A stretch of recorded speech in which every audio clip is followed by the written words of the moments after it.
Hello, everybody. You should be able to hear me now. Let me know in the chat if you can hear me. Now, if you don't know where the chat is, that's a really good question. What you need to do is to hover over where it says YouTube and click on the YouTube button, and you will be able to see it. So hover over where it says YouTube, click on, you can hear me. Awesome. So welcome. I'm very Egyptian today. I'm wearing my, what is it called? My galabaya, my traditional dress today. And so much going on in this world. I'll give you a quick update as everybody's coming in. We got back from Egypt in the first week of June. We had to move out of our house within a couple of days because it sold faster than we thought. And our new home that we just built wasn't ready. And so we moved into a hotel. I love staying in hotels. The only thing that will ever kill that, if you love staying in hotels, I don't know if you love hotels like I do, I think you might, is staying in a hotel with a small child and a husband for 6 weeks. That's how long we were in the hotel, 6 weeks. So it's okay because we survived and it was a means to an end. And I am now today live from my brand new office. Do you want to have a look? I'll show you really quickly before we get started because we have a lot of people still coming in. We had 600 people register for today to attend the live, and then a bunch of people registered just to catch the replay. If you are on the fence about whether or not you can stay the whole time, stay the whole time. I've got really, really, really good news for you. And we've been working super hard on all the updates. But do you want to see the office? Let me see. Hold on 1 second. Let me see. Let me just jump up. I'm on a box. So these are the stairs from the office down here up to the office, which is level 3 of our house. And how do I show you? With a computer. Okay, over in the corner, we have an empty fridge. After 6 weeks with my family in a hotel, it should have been filled with wine. We've set up the iMac there, the printer, and then this is for Alexa. She's going to get set up there. And then over in the corner here, just a little bathroom. Oh gosh, I'm terrible at this driving. A little bathroom in here. And then this is probably the easiest way to show you. So that's the living area of the office, the couch. A lot of good brainstorming happens there. When I have good ideas, that's all happens there. And then over here, this is the biggest hack that we did in the house. This is an IKEA desk, and it is the Malm, M-A-L-M, Malm dresser from IKEA, and I just got 3 of them. They were $149 each. And then I got these countertop slabs. Hello, Anthony's Emmy. I got these countertop slabs from IKEA for $99, and it has given me the biggest desk you could possibly imagine. So I can't use it yet because the office chairs didn't arrive, but we can either sit there, we can sit here, or we've got a meeting table just here with only 2 chairs because the other 2 are downstairs. They haven't made it up yet. And then over in the corner here will be my filming corner, which we haven't dressed yet. Still have to get blinds up in the office and curtains as well, but this is my favorite bit. We have an outdoor section as well, just here, where we can sit and have phone calls, meetings, and we have just a really, really nice view from there. This is my dream office because Anthony and I actually work together up here, which is really good. The only rule is if someone goes downstairs to the kitchen, which is 3 levels, first level, and we're on the 3rd, you have to bring snacks for everybody.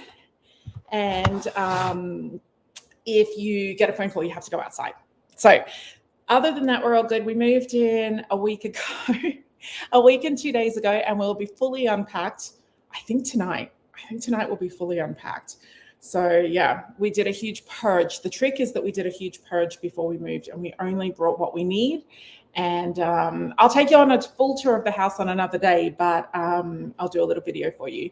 But this is where all of the magic is going to happen for travel marketing and media, for Insightful, for Macklemore & Co., for all of our brands, for Authentic Escapes. It's going to be amazing. Jennifer says, I would never leave the office. Jennifer, I came up here yesterday morning at 8 a.m.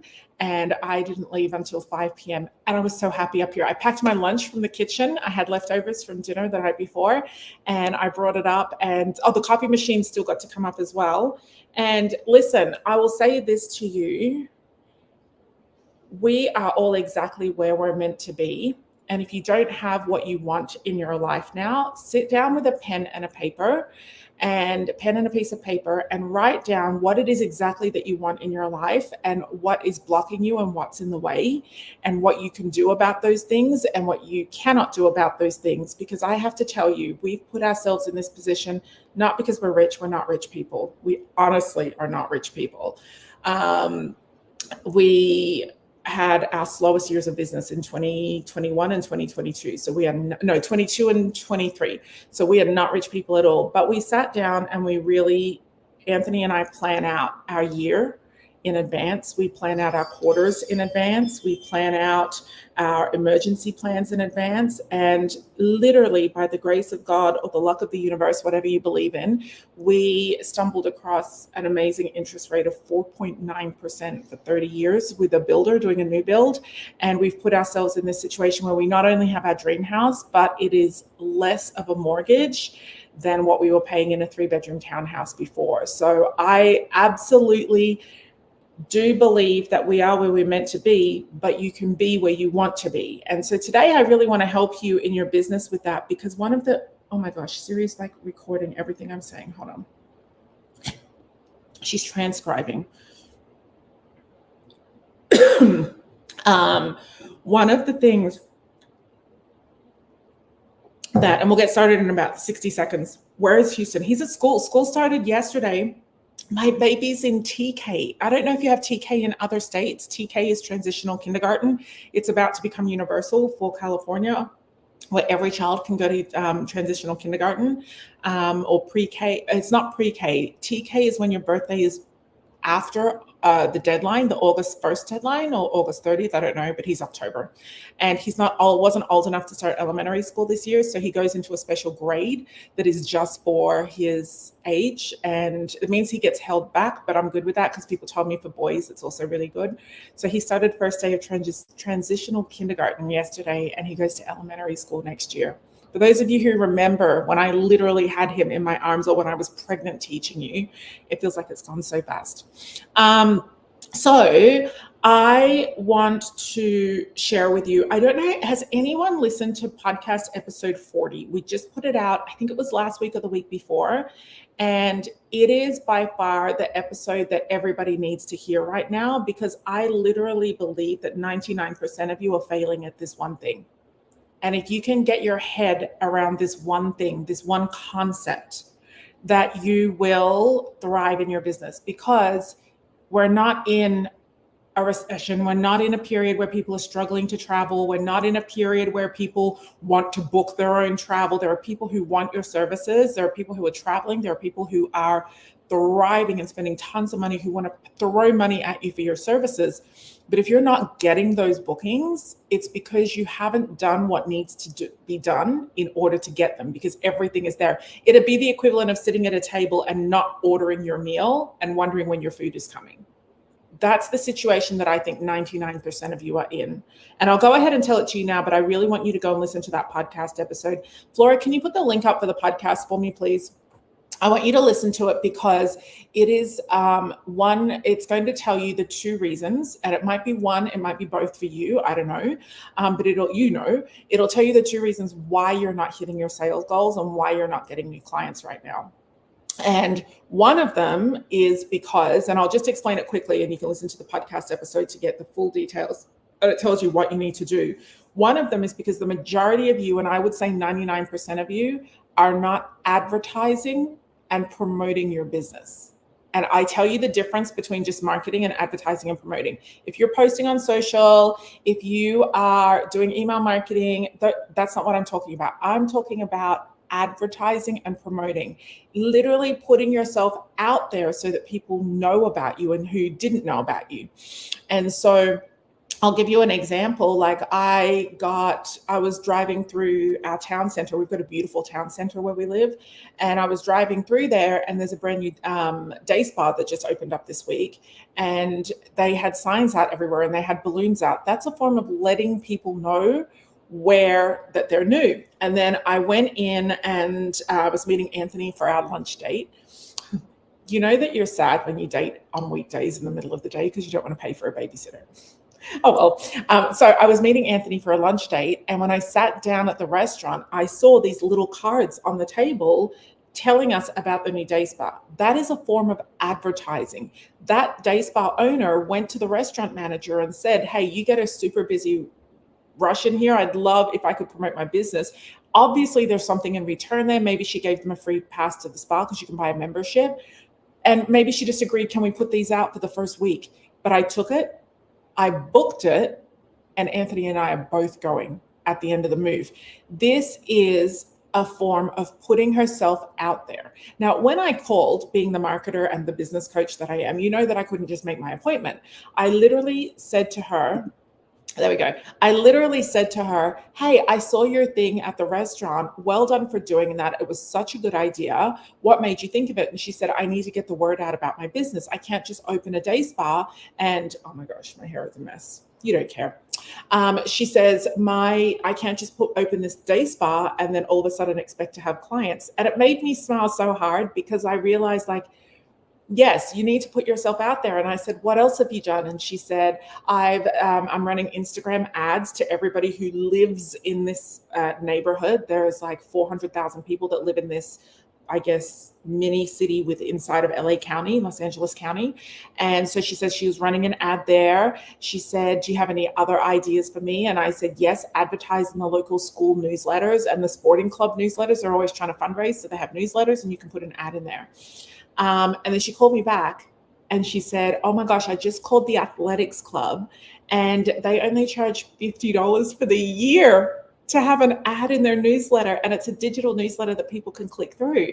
The athletics club has like 2,000 kids that go to it in this city and you have to pay and the fees are really, really high. We're looking at enrolling Houston into track and field. He watched the Olympics and he wanted to go and compete in Paris. And we tried to explain that he needs to put in more effort before he can get those results, especially because he decided on day 8 of the Olympics. But she's right away going to get her message in front of all these people. I have a group going on the Danube in October of 50, 60 people. I then called the athletics company and I've got the athletics community and I've got an ad going in that cost me $50 for the year. I've got ads going into school newsletters. I've got ads going into the local poker club newsletter. What are you doing to literally put yourself out there? Because you can play in Canva, you can fix your email marketing templates, you can do your posts, your reels, you can do all these things, but you're not actually advertising and promoting. So I'm going to call that I think about 99% of you are not advertising and promoting. You're doing forms of marketing. You're doing some marketing tasks. You're doing tons of training and tons of coaching. So I really want to put that out there to you today. I'm going to help you today by doing a couple of things. But the first thing that I wanted, actually, let me know in the chat. Paris, I love this. Paris says, I listened to it and it hit home in so many areas. Paris, what a beautiful picture, love. I've cruised with Paris before. I love her. Joy said, I did listen to it. So yes, I absolutely think that you should all go listen to this ad. Michelle, hi Michelle. Michelle's been with us for a long time. She says, my husband and I were just talking about the need to advertise, not just network. Absolutely. Scylla says, you are right. That's on me. I need to listen to episode 40. Yes, go do that. Go do that. I think this is really interesting. I'm not sure of your name, my love. My business is mainly referral based on lots of networking. Grateful also for consistent marketing myself effectively through promo and advertising. So good that you have the referrals and the repeat business. Just make sure that you all start and continue to advertise and market. When you do that, it takes a good 3 to 4 months to see the bookings start to come through if you're being effective. But at the same time, I was talking to the corner bakery manager about something, and somebody literally saw my screen. I was working on something and they said, is that you in Egypt? And I said, it is. And she said, oh, when did you go? And we started talking. 4 couples booking on our Egypt trip next year. 4 couples. That's 8 people coming on our Egypt trip because we started a conversation. So if a conversation can start at Corner Bakery because I have my laptop open, imagine what could happen if you're literally putting yourself out there, okay? That's where you're going to get the new traffic. That's when you're going to get the new sources. We're going to talk a little bit more about it today. I'm going to share my screen with you and I want to get started. So Let me just pull up my screen. If you are here for the very first time in the chat, can you go ahead and write hashtag first time for me? Hashtag first time in the chat. If you can't find the chat, all you have to do is to click on the YouTube icon and it will take you straight to the chat. So let me know if you're here for the very first time. If you are here for the very first time. If you are back, say, I'm back home, hashtag back again, and let me know if you are back. We talked a little bit about podcast episode 40 before we got started. So definitely, if you need that extra coaching, if you want to just have a moment, you and I, you can go ahead and do that. You can go ahead and do that in the, let me just turn my text off. There you go. You can go ahead and do that at the podcast. Go to travelmarketingandmedia.com/podcast. And today we'll be talking about a lot of different strategies. And you're probably going to think like, well, how would I do that? How would I actually implement it? What tools would I use? We have a list of different tools that you can use, some of them free, some of them paid. It really depends on what you're looking for. At travelmarketingandmedia.com/smart tools, travelmarketingandmedia.com/smart tools. So I definitely want to encourage you to check out the podcast and the smart tools for what you're looking for. So let's jump straight into today's training. If you are joining us for the very first time, this is me. This is me in Egypt. This is the picture that the people saw in Corner Bakery on my screen when I was actually making something. I might have been making this slide. I can't remember, but that led to the conversation and the 8 people coming to Egypt with us next year on our friends and family trip. But if you don't know me, I have been in the travel industry for over 25 years, not working for the industry, but actually in the industry, because I started as a former travel advisor. I think I was called a travel consultant. I can't remember, for STA Travel. So I literally worked in a branch. I started in 1998 taking bookings. I am also a travel TV host. Huge news. My new show just got picked up. I have my very own travel show coming out very soon. It's called Authentic Escapes, and it helps travelers to imagine themselves in places, but most importantly, to learn about authentic experiences that they can have that will connect them to the destinations and the culture that they're visiting. I always give pro tips, travel tips in my show, and we're going to be having a screening soon for our very first episode. So make sure that you look for that. It's actually on Upper Egypt. You'll all be invited. It'll be a live screening. It'll be viewed on between 50 and 80 airlines around the world, and also on streaming networks and YouTube. But I'm going to invite all of our travel industry friends to see the screening for the first time. And one of the tips that I give in that episode is to book with you guys. So that's super cool. I also do a lot of news. I do national news for ABC, CNN, CBS, MSNBC, not MSNBC, News Nation, Fox, all the networks.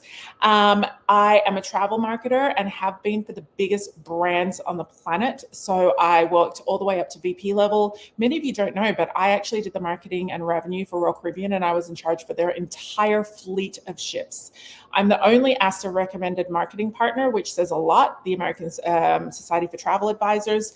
I'm requested to speak on the world's biggest stages, and I'm a media go-to. And most importantly, I think this is the most important thing for you, I built my business with 0 email subscribers, and I started with $40. I bought a domain and 1 month of website hosting, and it's built into a multi-million-dollar brand now that works with over 46,000 travel advisors now around the world. Tourism boards, we work with 12 different tourism boards and about 40 different suppliers, including 5 cruise lines and now an airline. So if I can do that with no email subscribers and $40 in my pocket, I started in 2017, you can do it too. And I'm only going to teach you things that I do and things that work. Also, all of the host agencies and consortia that trust me should tell you that to no end. We are good. So today we're going to work on a commission calculator and sales forecasting. We're also going to talk about the magic of focusing on 10 or fewer suppliers. Don't get mad, just listen. We're going to align your marketing content with your commission calculator. Then we're going to talk about your content distribution plan, and then we're going to talk about your marketing funnel. If you're a current member of the All Access Pass, can you let me know in the chat, please? I'd really like to know in the chat if you're a current member, because I had a huge idea yesterday. I'm talking like full body goosies that we are madly implementing today. We'll probably have it finished today, if not tomorrow. That will help you to no end. It'll be like you'll say to me, I'm angry with you for not having come up with this sooner, but you've just saved me months of time. I think it's going to be magical. I shared it with one person yesterday, the idea just to float to make sure that I was going in the right direction. And she said, shut the front door. This will be a game changer for me. And it will be included with your All Access Pass for those of you who already have it for the active members. So just let me know in the chat if you have it. It's going to be a huge, like I said, a massive, massive game changer for you. Oh, fantastic. Great. For those of you who don't have All Access, you actually can sign up today at the end of this webinar, but just wait and see. Okay. Then we're going to talk about your marketing funnel as well. And if before you do any of those three things, I don't want you to actually do any of these three things on our webinar right now. At the end of this webinar, we're going to show you where to get the tool to do your commission calculator. But I'm going to do a demonstration today and show you some updates we've made to it. We're going to show you how to do your content plan. And I'm going to explain to you what we just changed this morning that will change the way that you plan your content. I'm talking automation at its finest. And we'll also talk through the marketing funnel as well. The marketing funnel, can you write yourself a note? Before you do the marketing funnel, I want you to go listen to episode 40. I'll make you a little mini playlist. How about that? And I'll email it and tell you maybe 4 or 5 episodes of the podcast that I want you to listen to or re-listen to before you do this entire exercise. But you're going to do 3 things for your business.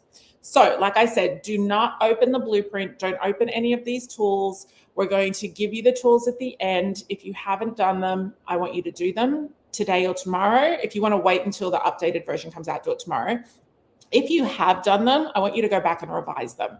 So let's get ready for you to do your commission calculator. And I want to talk about a few things first. So let me put myself up on the screen so you can see me.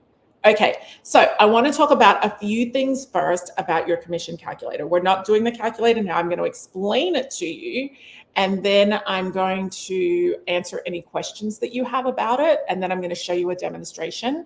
And then, I'll explain it to you, then show you the demonstration, and then I'll take some questions. And then we'll go to the next tool. I'll explain it to you, show you a demonstration, and then take some questions.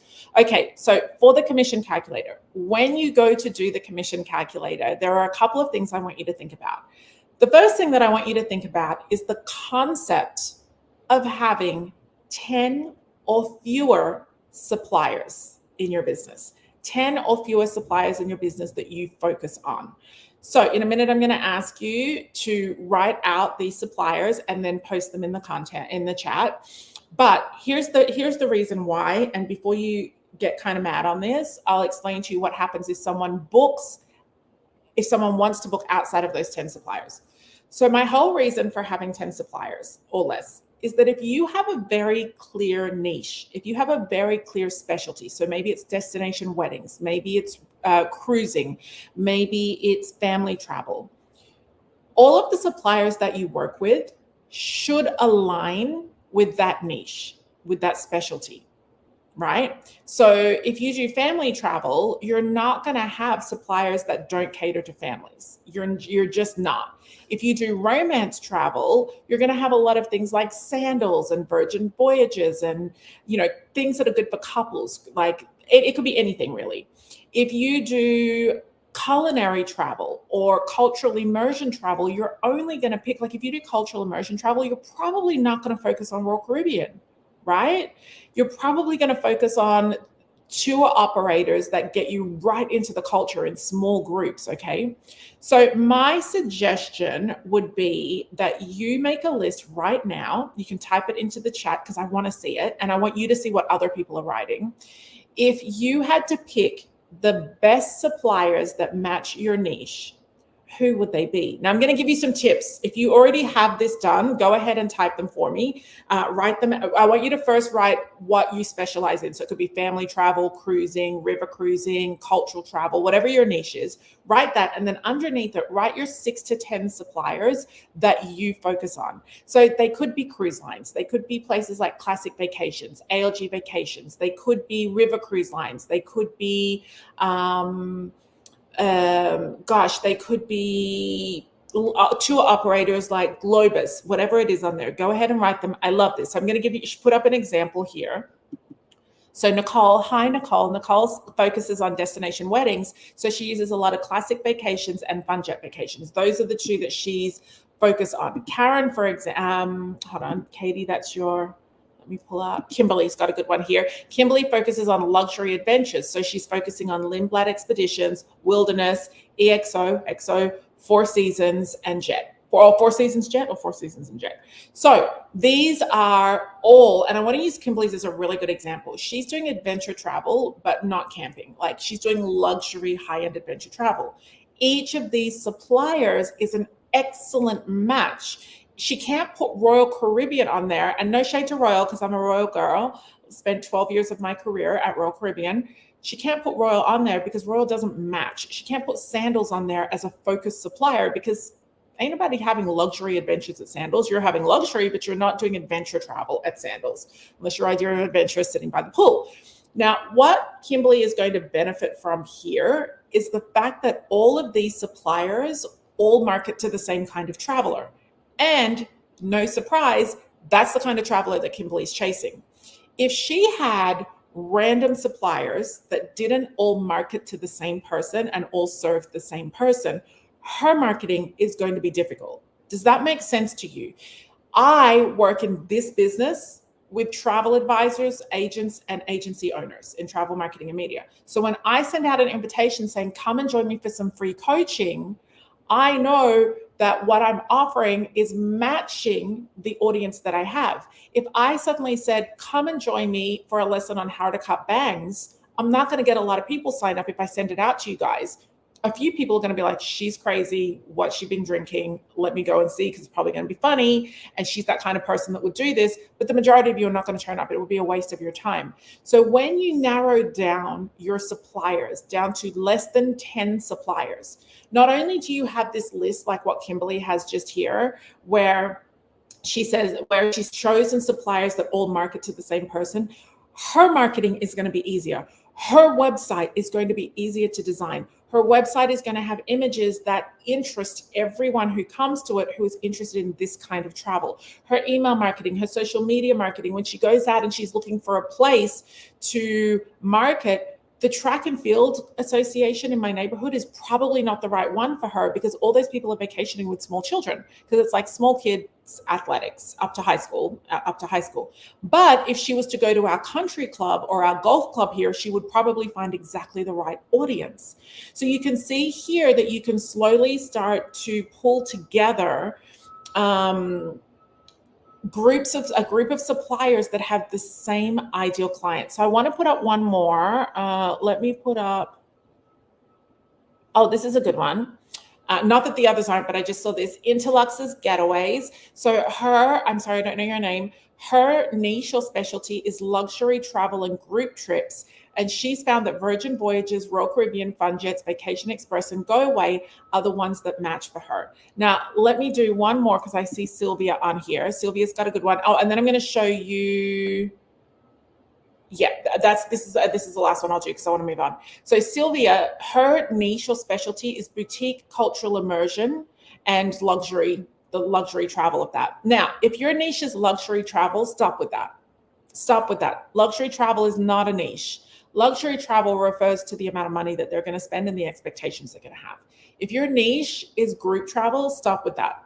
Stop with that. We are running friends and family trips, which is essentially group travel. Anthony and I are running 2 trips a year right now. Next year we have 3 trips I think we have next year.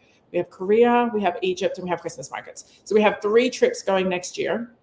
Oh gosh, and then I think we have Napa as well. So up to 4 trips going next year for friends and family. One would say that our niche is group travel. No, it's not. Our niche is actually culturally curious travelers. So people who want to go in and learn about the culture and the destination and the history and the people, and they want to have authentic experiences. Yes, it matches the new TV show. So it's not group travel, because if you just say group travel, there's a lot of different groups out there. Are you sending a group to the Holiday Inn? Are you sending a group on Carnival? Are you sending a group on Kensington Tours? Abercrombie? Like, these are very different kinds of groups. You've still got to have a niche. Group travel just refers to how many people they're traveling with. That's it. Luxury travel refers to how much money they're spending and the expectations they're going to have. So really focus on making sure that you know who your niche is and what your specialty is. It could be cruising. It could be all-inclusive travel. I love that as a niche. I never really see people do it. So just make sure that you have a very clear niche, because it's going to make your marketing easier. Okay. So this is looking really, really, really good. Oh, I'm just going to put up one more because Jennifer's is so good. Jennifer, hi, Miss Jennifer. Jennifer focuses on luxury experiential travel. So people having actual experiences. So similar to our family and friends group, it's luxury and it's family and friend. It's experiential. So look at all the suppliers on the screen that I put up for you that Jennifer is focusing on. This means, now let's say that these are Jennifer's. So who she's got here, she's got Explorer, Journey, Silver Sea, Regent, Uniworld, Ama, Four Seasons, Marriott, Luxury Hills of Africa, Luxury Gold, Abercrombie & Kent. So she's got like 10 or 11 on there. That's fine. That means that when other suppliers come up in your email for trainings, for workshops, for webinars, she should not be going to those. She should only be attending the trainings for these suppliers. For these suppliers, if I was Jennifer and if I was you, I would create a rule in my email box and a folder where all of the emails from these focused suppliers went. If you don't know how to do that, you can Google how to create a rule. I would create a rule that all the email marketing that I get from these companies go into one folder, and I can check it once a week or twice a week. Every other supplier goes into a different folder, and it's called other suppliers. You never need to check that box, check that folder. You never need to read those emails. Now, say, for example, Jennifer has a family and the client comes, we'll call her Betty. Betty comes to Jennifer and she says, hi, Jennifer, we know we take our Abercrombie and Kent every year, but this year we want to go on a Disney cruise because we want to take the kids and the grandkids and we're paying. Jennifer can then make a decision as to whether or not she wants to do that Disney booking. She can make a decision as to whether or not she wants to hand it off to one of her Disney friends. She can decide whether or not she just wants to say no, thank you. Jennifer, can you let me know in the chat if Betty came to you and Betty booked Abercrombie and Kent every year for her and her husband, and she came to you and said, I really want you to, I need help. I'm taking a group of 20 to Disney. I'm paying. Are you doing that yourself? Do you know Disney that well that you would do it yourself, or are you handing that over to a friend in your host agency, or what would you actually do? Are you going to stumble through it, or tell me in the chat? And actually, all of you can, if you want to as well, find out, let me know in the chat if you suddenly got a booking, if you got Betty and you did, Betty wants a Disney booking as a one-off, are you doing it or are you giving it to someone else? Okay. I want to know what you would do if somebody came to you and asked you for something that was not in your focus supplier list. Now, there's no wrong or right answer to this. It's just what you want. Some of you are going to tell me, I'm sure, I'm going to take it because I can't afford to turn away bookings right now. Some of you are going to say, I can't do it because it's not my skill set, but I'm going to figure out some kind of a commission split with someone. So I'm going to put up Jennifer's answer. There's no wrong or right answer. Jennifer says, I would hand off Disney, but if it's something else, I have a travel designer on my team who works with the trips that don't align with me, but still align with my brand. So that's awesome. Disney does not align with Jennifer's brand, so she's going to hand that over. And I love what Kate says up here, which really reinforces what Jennifer's saying. I have handed over Disney because it's such a specialized niche that even clients know more about Disney than she does. Okay. So, and then Anne-Marie has a different perspective. And she says, if it's a well-established client, I would do it for them. Tilly and Joe, hi, Tilly. Tilly says, I'm referring them out. I'm not doing with Disney. I'm referring them out. Karen, hi, Karen. She says, I would hand it off. I don't do Disney, ... ever. There's no right or wrong here, but I want you to come up with this list of 6 to 10 When you have this list, your life is easier. Your inbox is easier. You don't need to show up to the trainings. You don't need to read the emails from all the other suppliers. You get to become a true expert in just these suppliers. Now, if Jennifer decided she did want to do Disney and she did want to do that booking, I guarantee you it will not take more than a few minutes for Jennifer to find the BDM for Disney, to get a login, to get herself updated and figure out what she needs to do. Now, it might take her 20 hours to do the research for the booking, but she doesn't have to try to be on top of all things Disney while she has her niche. So this is definitely a reason why I recommend that if you have not done this exercise, that you stop right now, with doing all the suppliers, with trying to learn all the suppliers, with going to all the webinars. Just because your host agency or consortia offers you a webinar doesn't mean that you have to go to it. Only attend what will grow your business inside of your focus. Okay. Now, if you're not sure how to come up with your niche, I have some podcast episodes. Go to travelmarketingandmedia.com/podcast. And I have 2 episodes on how to figure out what your niche or your specialty should be. One of the ways that I really like to encourage people is to ask you, how much commission do they pay? So in the chat right now, tell me, do you know, for those of you who have a focus list already, do you know, and don't write what it is, but do you know the exact commission rate that you would get for each of your focus suppliers? It's a yes or a I don't know yet, or a no. Yes or no. Do you know the commission for your focus suppliers? If you have 5 to 10 suppliers, do you know the commission that your host agency or that the suppliers will pay you if you're independent directly? I'm really curious to know. And if you don't know, that is totally okay. It is totally okay. All right. I've got some people here saying, I don't know. So if you don't know, write it down right now. It is the number one thing that you need to do when you get off of this workshop. You need to come up with your list, and you need to then find out exactly what the commission is. It might change your list. It might excite you. It might confuse you. It might disappoint you. And that leads me to what Katie has just put in the comments, and I put it up on the screen. It's how I narrowed down my options. If you have more than 10 and you've got 20, 25 suppliers that you love, go and do that exercise where you write down the commission rates next to them, because I guarantee you a 12% versus a 20% might make you change who's on your list. Okay. We'll talk about this a little bit more when we go to actually show you the commission calculator, which will be just in a moment. So knowing what your suppliers pay you is critical. And I will remind you that it's not just what your suppliers pay you. If you are hosted, and I want you now to tell me in the chat, are you hosted or are you independent? If you are hosted, I want you to remember that you may not be getting 100% of your commission. You're like, girl, you don't need to remind me that. I already know it. But remember that some of you are getting 70%, 60%, 50%. Some of you are getting 90%. Some of you are getting 100% of your commissions. Okay. So if you're hosted, you need to know what percentage of your commissions you're getting. I am not starting a conversation right now or allowing you to start a conversation right now about who you're hosted with, but know what percentage you're getting. And this is going to become very evident in the commission calculator in just a moment. Okay.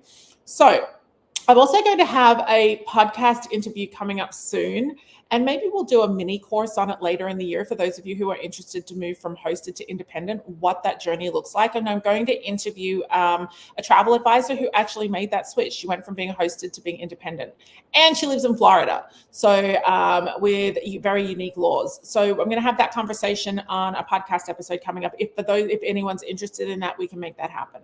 So these are the really important things that you're going to know when it comes to your commission workbook. Now, I'm going to stop sharing this screen. Don't worry. I'm going to start sharing an entire window. The screen's going to go crazy. Okay. And I'm going to bring up my workbook. Okay. So this is my workbook right here. I'm hoping that you can see that. Flora, can you just let me know in Slack that you can see the workbook, please, up on the screen? Now, we made some updates to the workbook last night. So if your workbook hasn't been working for you, at the end of this, do not do this right now, but at the very end, you can go in and download it again. And one of the things, if you haven't done this yet, you might want to hold off until tomorrow, because we're merging together your commission workbook, this commission calculator. It's got a nickname called Revelation because it gives you revelations. We're going to merge together the commission calculator and the content planner, and we've put some automation in there that's going to blow your mind. So if you haven't done this exercise yet, you might want to wait until tomorrow. I'll email you the link to the updated version tomorrow. I'll send it out to everyone. But this is an example of what the commission calculator looks like. I've given you space in here for 11 of these. Just waiting for Flora to tell me. Flora, just let me know if you can see the commission calculator on the screen for me. I don't have another way to verify. Okay, hold on. Let me just go in to the chat. It's in Excel. It's in Excel. But don't do this now. Just listen and watch now. And I want you to wait until we send out the updated version to everybody tomorrow. So what we've done is we've got space in here for 12 products. Okay, 12 different products in here. The first product, I just made it up. I called it High Wind Cruises. Now let me call it Super Cruises. What a terrible name for a cruise line. Okay, you know that Super Cruises pays 18% commission, because you checked with your host agency or you checked with someone in your host agency, okay? Then you know that maybe you get 90% commission with your host agency. So host agency keeps 10 and you keep 90%. Here you can choose whether or not you do the average cost per person, average trip cost per person, or the average cost per booking. And the booking might have 2 people in here. I tried to get you to do it one way before, but for some of you, it just felt really unnatural. And then I realized, like, who cares? Do it whatever way you feel comfortable. So you might say, for example, well, the average cruise is $37.50. That is the average cruise. Or you could say, you know what, I'm going to go with $3,400 because that's the lowest price they ever have. I like to do lowest price. When I was doing my numbers for my Danube group that's going out in October, the lowest price cabin, we're doing it with Avalon, was $39.90. And so I put $39.90 in there. I just went ahead and said, you know what, if everybody paid $39.90, I'll do that now. If everyone paid $39.90, that is what I'm going to do my calculations based on. Now, they have 2 grand suites. Those people paid $14,000 for the suites, $14,000. So that was like $6,900 for each person. I don't want to do my calculations based on $6,900 because it's only 2 suites out of the entire ship. So I did it on the lowest possible price that I see on a regular sailing. Okay. And some go up and some go down. All right. Hold your questions because I'm going to get you to, you can answer your question. I'll answer your questions in a minute. Down here in this spot just here, I'm going to put in here the total amount of commission that I want to make in 1 year from Super Cruises. So I might say, you know what, I want to do $75,000 in commission with Super Cruises this year. Okay, so if all my Super Cruises booking, I'm only going to have 4 suppliers in my business because my niche is super narrow. I want $75,000 of commission to come from them. Sales conversion, what is this? This means that for every proposal that you get, how many do you actually end up converting to bookings? So you might say it's out of 10.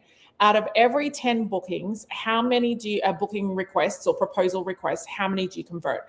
I would love in the chat right now if you could share with me how many you actually convert.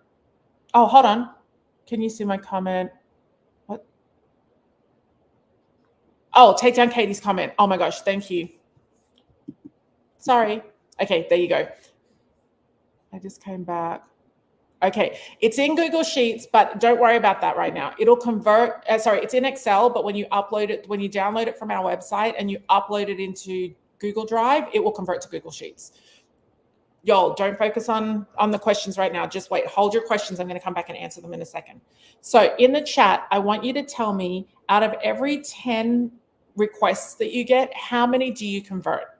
Do you convert 50% of them? Do you convert 35%? Do you convert 80%? Do you convert 90%? Of every person that comes in and asks for a proposal, whether you charge a fee or not, how much do you convert? Okay. So then what that's going to tell me is these boxes down here, you can't actually click in these because these are locked. It's going to tell me that I'm going to need 59 clients or bookings, depending on whether or not I was thinking up here of people or bookings. I did mine on people, 39.90. But say, for example, I'm thinking of a couple. I would do 39.90 multiplied by 2, which is 79.80, because that would be the average couple that goes. That means then that I need 30 bookings. So you could, this would be 30 bookings needed. It would mean if I'm only converting 5 out of 10 proposals, that I actually need to get 60 proposals during the year, proposal requests. It would mean that based on, say, 2% engagement in my 2% uptake in my email list. So if you have an email list of 100 people, 2 people will book with you. If you have an email list of 1,000 people, 20 people will book with you. 2% is a very low bar. We put that in as a very low bar. You're all probably achieving much higher than that if you're doing email marketing, and you can change that number in here. You can say, actually, around 5% of my email list have booked with me. And so you could put that in there and it would change the numbers. So it would say that means you would only need 600 new email subscribers across the year if 5% of your people on your email list are actually paying clients. Now, it doesn't mean that then when you put in all of your suppliers that you're going to need 7,200 new email subscribers. This is based on everybody just booking that one product. But as you know, someone who books super cruises might also take travel insurance with you. They might also pay your planning fee, my friend. So you can go ahead and put your planning fees in here. Now, planning fees, I would like to hope that you get 100% commission, that you make 100% of it, that is 100% profit. Say, for example, you do the minimal planning fee that I allow, like it's my decision. You should all be charging at least $250, if not $350, because honestly, it's and building this house really reminded me. I've got people coming in, like I had an electrician come in the other day. He was so cheap compared to everybody else, but he charged me $150 per light that he hung in the house, and I had 10 lights. And he was here for half a day. Do the math on that. He made $1,500. That's his expertise. I can't do it. He can. I don't know how you all are making bookings and not charging planning fees, or even just charging $247. But that's the minimum at least. But say, for example, you're going to say to someone, I charge $447. I will do everything for you. I'll keep your vacation inside of your budget. I'll do all the paperwork. I'll book everything. I'll keep on top of everything. Most importantly, while you're away, if things change, your travel plans are changing, airlines changing, cruises, things like that, I will be the one on the phone with them, not you. That in itself, people will easily pay $447 for that. They'll pay $500 for that. If you haven't done my free planning fees course, it's in the footer of our website. Just go, I'll just show you real quick where it is. I forgot that I set up all these little buttons at the top. Scroll all the way down to the bottom of our website, and it's down here, and it's called How to Charge Planning Fees under the coaching section. Make sure that you go do that. Okay, so 447,000. Say, for example, you want to make $100,000 in fees. That might be a bit lofty. Nope, you only need 112 bookings in the whole year. That's it. And I will tell you the good news. It's 100% conversion because you only work with people who pay your planning fee. If you don't waive your planning fee, that's 100% of people who are working with you who are paying it. That means that you only need, if you're charging $447 for your planning fee per household, you only need 112 bookings. Doesn't even matter what they book, and you've made 100,000 in planning fees. Okay, so this is how you're going to fill in your commission calculator. Okay, now at the top, don't worry about the 400 and don't worry about the let me just check something 1 second. Yeah, don't worry about these numbers at the top here, okay? We're working on those right now. In the updated sheet, they'll be updated for you. But I just want you to really see here that if you focus, and I'm going to take questions now. So can you write #question and then put your question in? When you go to do this exercise on the new sheet, on the updated sheet that we'll send out to you tomorrow, you will start to see that having less than 10 suppliers is 1,000% the way to go. Your inbox is not going to be cluttered anymore. You're not going to unnecessary trainings. You're not going to unnecessary conferences. You have no business going to the Astor River Cruise Expo if you don't even sell river cruises. You just need, if you want to go, take a river cruise, do a fam trip rate, and then just be happy to be on a fam trip or take a vacation. One of my favorite travel advisors in our community told me that she wants to go to Morocco. She's like, hey, do you want to come to Morocco? Because there's a couple of people in our community that I'm like, I'll travel with you. And I said, yeah, I would love to go to Morocco. Why are you going to Morocco? She said, I want to sell more Morocco. And I said, that's not in alignment with your sales goals. You just want to take a vacation. And she's like, oh, yeah, I guess. I'm like, okay, well, let's do a vacation, but let's not make it a work trip. So this is going to help you so much. I'm going to go back now to the comments because I want to see your questions. So let's put the questions. Thank you for letting me, usually my team tell me that there's something wrong with the Slack. So thank you for all your messages just there telling me, okay, great. Oh, Flora, I didn't see it. It just came through now, your comments. Thank you. Okay, so all good here. Okay, so question, can we get this in Google Sheets? No, but when you download the Excel version of it, and you upload it into Google Drive, it'll automatically convert. That's what happens when you upload Excel files into Google Drive. It'll automatically convert it for you. Okay, what's next? Katie, they just wanted your comment off the screen. Okay, quote success rate 80%, 80 to 90%. Oh, I'm curious to see these. If you have, and listen, this is a really safe space. So this is not an attack at all. I'm here to coach you. So being honest is the best way for that to happen. I love going my way travel inspiration. You said 50 to 60%. So this could mean one of two things, my friend. It could mean that you have the wrong people coming to you. So you're trying to sell one thing, but everybody's coming with other stuff. It'd be like Jennifer having people come for Disney and then she doesn't specialize in Disney. Or it could mean that you need to refine your sales skills. If anyone needs to work on their sales skills, I highly recommend Glenda Beagle. Glenda runs the Art of Selling Travel, and she only specializes in sales. She's like the sales version of me. So I work on marketing, she works on sales. So in order to get sales, you've got to have clients coming in, which is why you're with me. But if you're struggling with your conversion, if you're not converting 90%, I think you should all be at 90%. If you're not converting 90 or more, you might just want to brush up a little bit on your sales skills.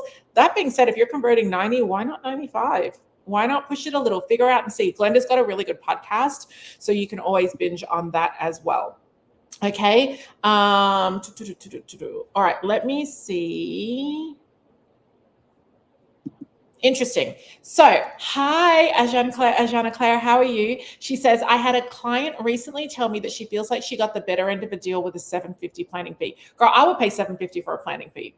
I would. Now that I see all these, it was just a reminder to me, like we had the guy come in and do the blinds quote, and I think the blinds quote for our whole house, like it's 3,300 square feet. So you all know how many blinds that's going to be with 19,000 windows. Like this room alone has 8 windows and a sliding door. The quote for the blinds is, or the roller shades, I don't know the difference between them, was like $8,500. I know, because I know his business, because I did some business coaching for him, I know that he runs on a 50% profit margin.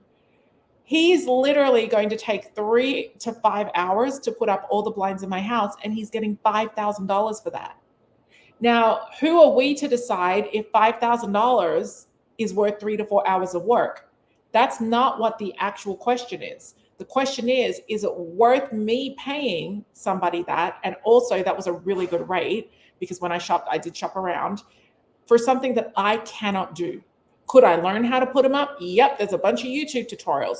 I almost considered buying them on Amazon and putting them up myself. But my first stumbling block was when I came to these 3 windows, these 3 bad boys behind me, 3 on this wall, 3 on this wall, that the standard blinds didn't work and I had to do custom. And then I got nervous that my measurements would be wrong and I didn't want to make a mistake. I'm going with the guy. Put it on my interest-free credit card, 18 months. I'll pay it off to total amount, divided it by 18. I'm going to go with him. So people will pay the planning fees. If you're not charging the planning fees, like I can't imagine if I put in a $750 planning fee, Ajana Claire, 750 planning fee, planning fee into that Revelations workbook, the commission calculator. How incredible that would be. She probably only needs to book like 40 clients to hit that 100,000 in planning fees. And I can share with you, I don't think she'd mind. I know that she works full time and runs her travel business on the side. She's building it up. So only having to book 40 clients is much less stress than having to book 100 clients or 150 clients. And it doesn't matter how much commission she's earning because that planning fee is her bread and butter. If I ran a traditional travel agency, like, as you know, we're doing group trips now, but we're not doing individual travel bookings. We send everybody to you guys. We're just running friends and family trips. So if I was doing individual bookings, I would literally be charging between $500 and $750 for a planning fee. No doubt about it, because I know what I can do for you. I know what I can save you from. Yeah, I really want you to think on that. All right. Okay. Allison says, OMG, this feels so unrealistic for me right now. I think I might be in way over my head here. Which part feels unrealistic for you, Allison? And Alpha said the same thing as well. I want you to know. I want you to tell me. This is a projection. It's a plan. How you get there is different. Remember, you do an elephant one bite at a time. This is not, when you put in your commission goals and you start to see all of these numbers, this is not a pressure that you've just put on your shoulders. This is a plan. And Allison, I want you to listen. Listen to me. Allison and Alpha as well. I see your comment in there too. You said me too, Allison. If you have to drive to 1 Spring Street in Los Angeles and you know it's in the downtown area, do you need a GPS? I don't know how many times you've driven in LA. I don't know if you know where Spring Street is. I don't know if you have driven in downtown LA. Allison and Alpha, tell me in the chat, would you need a GPS if you were driving from LAX to 1 Spring Street in Los Angeles? Because neither of you have ever been to 1 Spring Street, because 1 Spring Street doesn't exist. Spring Street does, but 1 Spring Street doesn't. If you were driving there, you would need to use a GPS, but you would need to have an address to put into the GPS. This Revelations calculator, this commissions calculator, is the address that you're putting in. No one's even talking about how you're going to do it yet. We're going to get to that in a minute. All we're saying is the commission calculator is the address that you're putting into the GPS. The marketing funnel that we're going to look at next is your step by step of what you're going to do to get those email subscribers. Yeah? What you're going to do to get those 160 new clients, to charge them $447 planning fee or $250 planning fee. That's your marketing plan. Your commissions calculator is just the address. You've got to put into the GPS where you're going in order to even have a chance to get there. What I don't want you to do is what I see the majority of travel agents and advisors do, which is say, I'm just going to do my best and see where it ends up. It shouldn't be a surprise at the end of the year to know that you made 20,000 in sales, or 25,000, or 200,000, or 2 million. You should know in advance where you're going. Are you going to hit it the first time? I don't know. Maybe not. I aimed for my October group trip to do the full charter. I didn't make it. I think we have 34 cabins out of 78 cabins. So I didn't even hit half. Is that halfway? Hey Siri, what is 78 divided by 2? How embarrassing. The answer is 39. 39. I didn't even hit halfway. Did I fail? No, because I booked 34 cabins of family and friends. So it's okay. The address that I had in my GPS was 78 cabins. I had a plan on how to get there, and I didn't get there. I got almost halfway there, okay? But without the address, it's not going to work. All right, so let's answer some questions here, and then we'll move on to the next one. Question: how do you feel in the sales conversion if you have a new business and hardly any clients yet? I love that. It's about filling in what you want to achieve. What would a perfect business look like for you? So Kate, that could be that maybe you're working full-time and you want to generate enough revenue and profit in your business to have a full-time income so you don't have to work full-time. Maybe you love your full-time job and you want to supplement with an extra 50,000 of income, not sales, like income, what you actually bring in after expenses and taxes. So the answer to your question, if you are doing a brand new business, What do you want to earn? What would that look like? What do you want to earn? And then start playing with the commission calculator and realizing, oh gosh, on 12% commission, I have to sell a lot of these. I have to find a lot of clients. Maybe I should be looking at something that is an 18% commission or a 20% commission. It's why there's a sudden urge that everybody's rushing to river cruising, because river cruising pays 20% plus, depending on your host agency, right? It can pay up to 24% commission. Add in the land tours, and people are walking away with commission checks of $3,000 or $4,000 per couple, right? So I definitely think if you don't have any clients yet, if you've not even made a booking, that doesn't change how you would fill in the commission worksheet. Figure out the type of travel you want to sell. Figure out who those suppliers are going to be. If you only have 4 suppliers on your list, that's okay. Write the commission rates in, then let it see how many clients that you need to get. And then ask yourself, okay, is this possible? Maybe not in my first year, but am I going to lower it? No, you're going to reach. Imagine if I'd have said to myself, like I even asked my husband, Anthony, I was like, Anthony, do you think that we could sell 78 cabins on this Avalon ship? And he goes, I think so. I mean, like Anthony's one of those husbands. Did y'all see Tara and what's his name, the Woodalls at the Olympics? You know, she's the sprinter. He's a sprinter as well. And they went viral over the internet, black woman, white man, both Olympians. And they just have this love. And people are writing in the comments like, if this is love, I don't want anything else. That's my marriage. I'm very lucky. My husband thinks I can do anything. If I asked Anthony, could I sell 100 cabins on a ship that only has 78? He'd be like, yes, you can. He's like the biggest cheerleader. So I really believe that setting that goal of selling 78, I low-key knew that we weren't going to sell 78 not because I don't think I can, but because I know that I didn't have the time to put in the effort because I was managing other things. This is my day-to-day work, travel marketing and media. Plus I have my television career as well. And I knew that we were starting to film the first season of Authentic Escapes. I knew that we couldn't put everything into it. So I knew that we weren't going to hit it. Could I have? Yes. If I'd have dedicated an entire month to advertising and marketing and promotion, I know I could have. But why not type in 78? And I'll tell you that when I did my commission calculator, when I did my workbook for my income for the whole year across all of our brands and businesses, I did put in 78 cabins and I did put in 39.90, right? Or doubled it for the double occupancy because I did it I did mine based on people, not bookings. So I really think that you have to do it for the business. And for some of you, this is going to be really hard because you don't believe in yourself enough. Like if you want a video on believing in yourself, Google Australian breakdancer Olympics. Some of you are going to look at that video and say, she had no business being at the Olympics.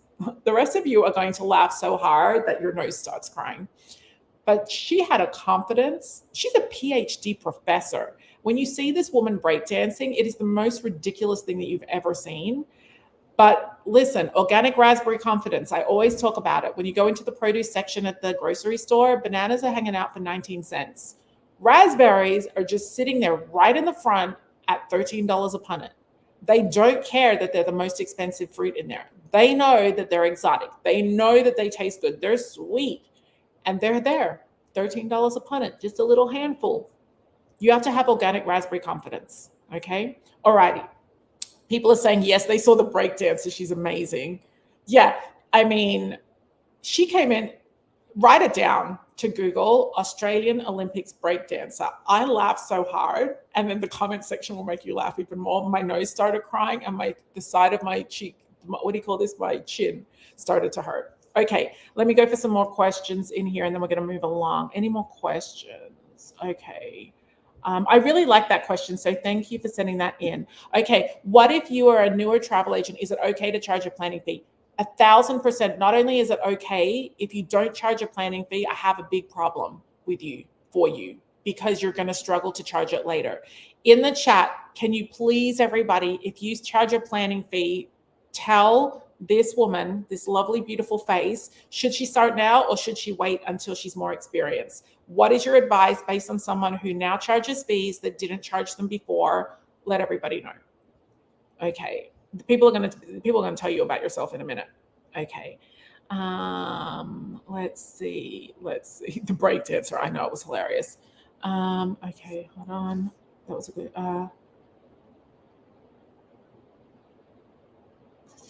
All righty. Okay. Yeah, you need to look at all of these comments in here. Please charge a fee now, then increase it with experience. Fee from day one. OMG, start now. Most people in my community, in this community, if you're new, don't worry. There are people in here who have been in here for years. There are people in here, many thousands of people in our community, because we're over 40,000 in our community. There's thousands of people here that make 100,000 plus a year just in planning fees. And they've been in the travel industry for less than 2 years. Okay.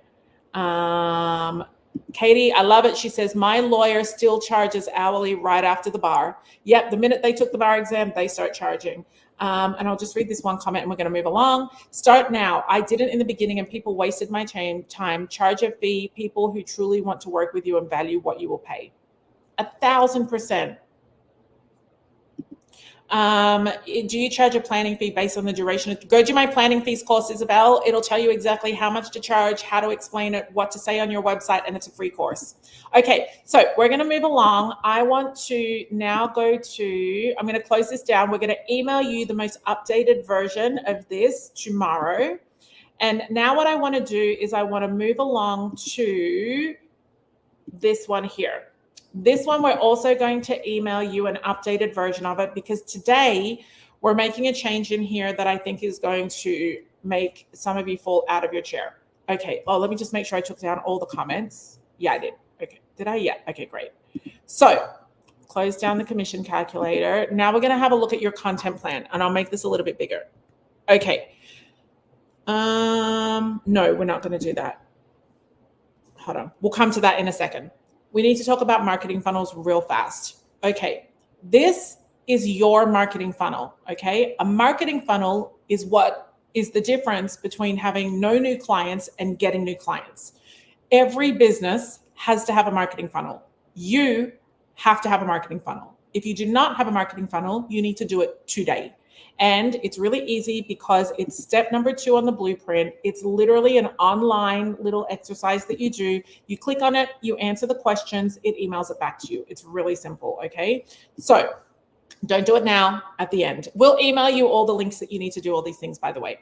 So these arrows are amazing clients. They're the clients that are happy to pay your planning fee. They're the clients that are like, that's all you charge on your planning fee. They're the clients that trust you. They're the clients that make the payment when you ask them to, that show up for your calls when you ask them to, that send you what they need. They're the clients that are just easy. They love you. They can't imagine traveling without you. These clients, you want to find as many of them as possible. You want to find as many of them as possible. You only want to attract these kind of clients. You don't want your cousin coming in asking for a $400 cruise for 7 days. She's not your ideal client. So to get these clients, there are 3 parts to a marketing funnel. The top part is where you turn strangers who have never heard about you before, have no idea who you are, you don't even exist to them. You want to find those people and you want to turn them into email subscribers. So you want to go out into the world and find people who want to do the kind of travel that you want to sell, and you want to turn them into email subscribers. You want them to know about you, okay? And we'll talk about how in a minute. The middle of the funnel, this is where you want to engage with them and get to know them, okay? You want to engage with them and get to know them. You do this by giving them content. People use that word like all the time, and it can mean so many different things. In this case, it means sending an email once a week. Once a week, sending an email. And I will tell you what the email's about in a minute. It's not hard. It's not time consuming. Not when you realize the impact that it has. So if you have no strangers finding out about your business, but you're sending weekly emails, that's not going to work. It means the top of your funnel is broken and you need to focus on the top. If you have people finding out about you all the time, but you're not converting them into email subscribers, then it means that your top of funnel is also broken, but your middle of funnel is broken. It's the bottom of the funnel where you turn email subscribers into paying clients where the magic happens. And then they come all the way back to the top, back into the middle. They keep getting your weekly emails. Sometimes they'll bring friends and drop friends into the top. Those are strangers that you didn't know about or that they didn't know about you. So this is what a marketing funnel looks like. You must have a marketing funnel, okay? So Just to recap, what happens in each level of the funnel? In the top level of the funnel, look over here. This is where you turn strangers into email subscribers by sending traffic from your social media to your website, or from an event to your website, or a newsletter where you advertise to your website. Send all the traffic to your website. Everybody to your website. It's like an evacuation point. We had a huge earthquake here yesterday in California, in LA. It's kind of normal for us, but at the schools, they evacuate schools and put them onto the oval, onto the field, right? And all the kids are together. So they send everybody to the one place when there's an evacuation. You want to send everybody to your website. Your website has to have a space for them to sign up to become an email subscriber. You have to give them a reason to sign up. You have to make it clear. You have to make it obvious. Over on our website, over here, there are loads of places that you can sign up to become to join our email list. Okay, so make sure that you look at your website and ask yourself, well, how do I actually get people to sign up for my website? Maybe you need to have actually looking at my website, maybe I need to have something right under this folder right here, sign up for our website. Actually, we're going to do that today. Flora, can you please make a note, sign up for email updates? We're going to have that there. And people can do that right away. I think actually they have to scroll all the way to the bottom to be able to do that. That's terrible. Okay, I'm going to make an improvement on my website. Okay, we need to make a spot where people can sign up for our email list super easily. We have a lot of pages on our website, like we have a quiz, for example, what should you be focused on in your business? That's a place. We have the blueprint. We have all kinds of places where people can sign up, but have a really simple spot where everybody can sign up for your website, for your email list. Now, you might have a lead magnet. A lead magnet's where you put out some content and people want to download it or access it, and they give their email address. But just remember, one of the easiest ways, places, you don't even have to have a lead magnet, is if you're driving traffic to your website, just to have a simple spot where people can sign up and join your email list. Okay, it's really simple. It's a form. It's got first name, last name, email address, and how did you hear about us? Those are the 4 things: first name, last name, email address, and how did you hear about us? And the how did you hear about us, leave it blank. Okay, so wherever you're getting all of your wherever you're putting yourself out there, make sure that they're signing up for email addresses. In the middle of the funnel, let's talk about what happens. Each week, you're going to send an email on the same day at the same time, pointing your subscribers to a piece of weekly content. Okay, it might be a podcast episode, a video you did, or a blog or an article on your website. That's the easiest, that last one. In addition to your weekly content, you may want to choose to post on social media, but posting on social media does not replace email marketing. So in the chat right now, I would like to know who is doing regular email marketing. Say, I am email marketing, or I need to be more consistent, or I need to start. Let me know in the chat. I'm doing it. I need to be more consistent, or I need to start. It's one of those 3. I don't want to see no. It's one of those 3. You're either doing a great job already, you're doing it every week, or you need to become more consistent. That's me. Or you need to start. Okay. But posting on social media is in addition to this. The difference between those of you making tons of money and those of you not making money is having an email list. And I'm going to pause while you're doing that to tell you a quick personal story. 2 years ago, I got a tax bill for, well, not a tax, well, it was kind of a tax bill for $69,000, and it was due within 30 days.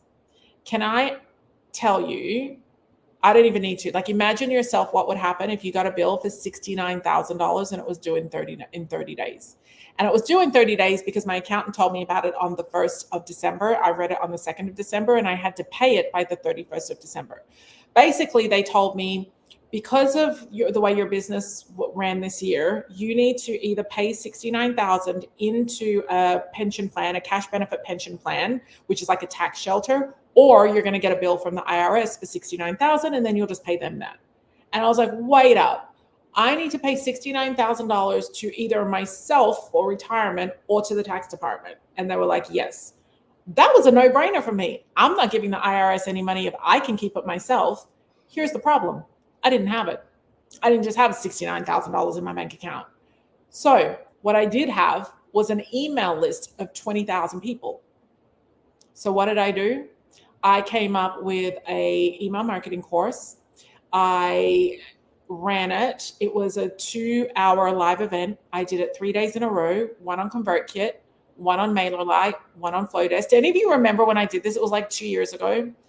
You can't buy it now because the platforms have all changed, that it would have you clicking on places that don't exist. But we're redoing it again in October, so you don't have to worry. And we'll be adding Wix to it as well. I went out, sent an email to my email subscribers, and I said, hey, we have email marketing training coming up. It is $89 or $97. It was $97. Karen says, Katie says, glad I could help. Yeah, you took it. Karen says, I took that course, loved it, do it again. Yeah, it's going to be amazing. Scylla says, I remember the Flowdesk. Yeah, okay. So the reason that I did that course was I was panicking. I needed to make $69,000. I had the idea that I would do an email marketing course. I made it super affordable. It was $97. Y'all were on 3 different platforms because we'd been recommending 3 at the time. I thought, oh my gosh, I've got to do it 3 times. I didn't even have time to make a course. So I wrote a list of things that I was going to train, and it was like a demonstration, and you all showed up live, and then you got the recording as well. When I tell you, hold on, let me look it up. It's real quick in front of me. When I tell you that being able to send an email because I had an email list was how I was able to do it. This should be enough to convince you. We sold 743 courses out of 20,000 people on our email list. 743 courses. Do you know how much money that brought in that day? $72,000. I paid the bill, and then I put money aside for school fees. I might have bought myself a purse, or did I do school fees? Can't remember, but I paid that bill. It was the ability to have an email list, and still at the same time that I could solve my financial problem, serve my clients who I adore, who I care about deeply, with something they needed. This is what you need. This is what you need, right? This is what you need. You need an email list. Quit playing with social media and focus on your email list. I literally want to shake you all and say, stop doing social media unless you're actually getting bookings. Just pause. I'm not telling you to quit, just pause. And then go focus on your email list and come back to social media, because so many of you are spending too much time on something that's not working. If I didn't have that email list, I wouldn't have been able to save myself. It was such a powerful feeling. And I've had to do it multiple times since then. Hold live coaching, live training. Not for you guys. I went out and did it to an airline. I told an airline, hey, I'd love to come in and do some consulting. I've got 2 days available on my calendar and it's $40,000. And he said, I'll take both, but I'll need a 3rd day. Okay, $120,000 in one phone call. But you've got to have this list, okay? Karen says, that story just sold me on consistency. Thank you. I can't tell you the financial freedom that you can have when you have an email list. You can send out an email. Like, we haven't opened up bookings for Egypt next year yet. People have started hearing about it and started booking. I have an email list of friends and family. It's only 2,700 people. It's not a huge email list. Had nobody on it before. I put a post on my Facebook for my friends and family, and I keep my Facebook like real tight at just friends and family. So if you want to connect with me, come connect with me on LinkedIn or in our Facebook group. But I put up a post, Anthony put up a post, and we said, hey, who wants to join our travel club of friends and family? We're going to start hosting trips. And we got 2,700 people between both of our groups, and we told them to invite their friends as well. And then we sent them an email saying, hey, forward this to your friends. We built a website. We now have an email list. I know that when I send out an email, that's how I got the 50 to 60 people to go on the Danube cruise in 3 days. I sent an email and they booked. When we open up Egypt, we only have 36 cabins on board, and we only have 34 to sell because we're taking up 2 cabins, just my family and nanny. So we need 2 cabins. And I know that it's going to sell out. If you don't have an email list, what are you doing? All right. What are you doing? You've got to have an email list. James says, We set up a booth at Pride Festival, woohoo, here in San Diego, and we added 400 people to our email list. So James, you need to get onto that weekly email marketing if you have never before. That first email needs to go out and needs to say, hey, whether we met you at Pride in San Diego, you've been here a minute, welcome. This is a place where before you even read this email, you should know that you are welcome. We specialize in helping the LGBTQ community and matching them to destinations and vacation experiences where they feel welcome, where they feel safe, and where they will have their next best vacation. James, I'm sorry, I don't remember all of that. You'll have to watch the replay. But in the next few weeks, we're going to be sending you some of those amazing vacation ideas. And then he just sends every week an email that points to a blog. You can grab it from the All Access Pass, run it through AI, make it geared towards his community, post it, send an email. When James is ready to do a group trip, let me tell you, he will email his community. He can do a group trip out of San Diego. He can do a group trip out of San Diego. James, if you don't even live in San Diego, could fly to San Diego and he could do a meet and greet night in Italy. James, you know what you could do? You could say, you know what? I'm going to get my girlfriend, Sandra, and I'm going to air her first episode of Authentic Escapes for Egypt in a bar. I'm going to have all the boys and girls from my email list in San Diego come and watch a screening. And I'm going to then open up a group to go to Egypt. Whatever you want to do, when you have an email list, you can do anything. He says we email weekly, as our friend reminds us. So I want to move on. I hope that this is clicking for you all today. Even if you're new, don't feel overwhelmed. Don't feel overwhelmed. You're not meant to have all the answers today. What you're meant to have today is clarity. Okay, so let's go back to what we were doing.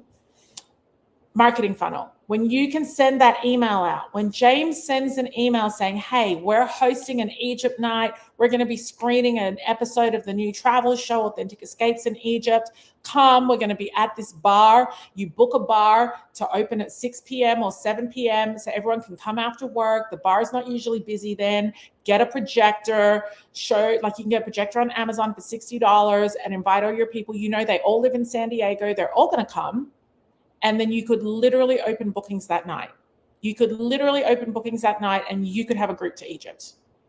You can bring your people on my group to Egypt if you want to. There's so many different things you can do. So let's talk about the marketing funnel. Let's get you ready right now so that you can fill in this marketing funnel.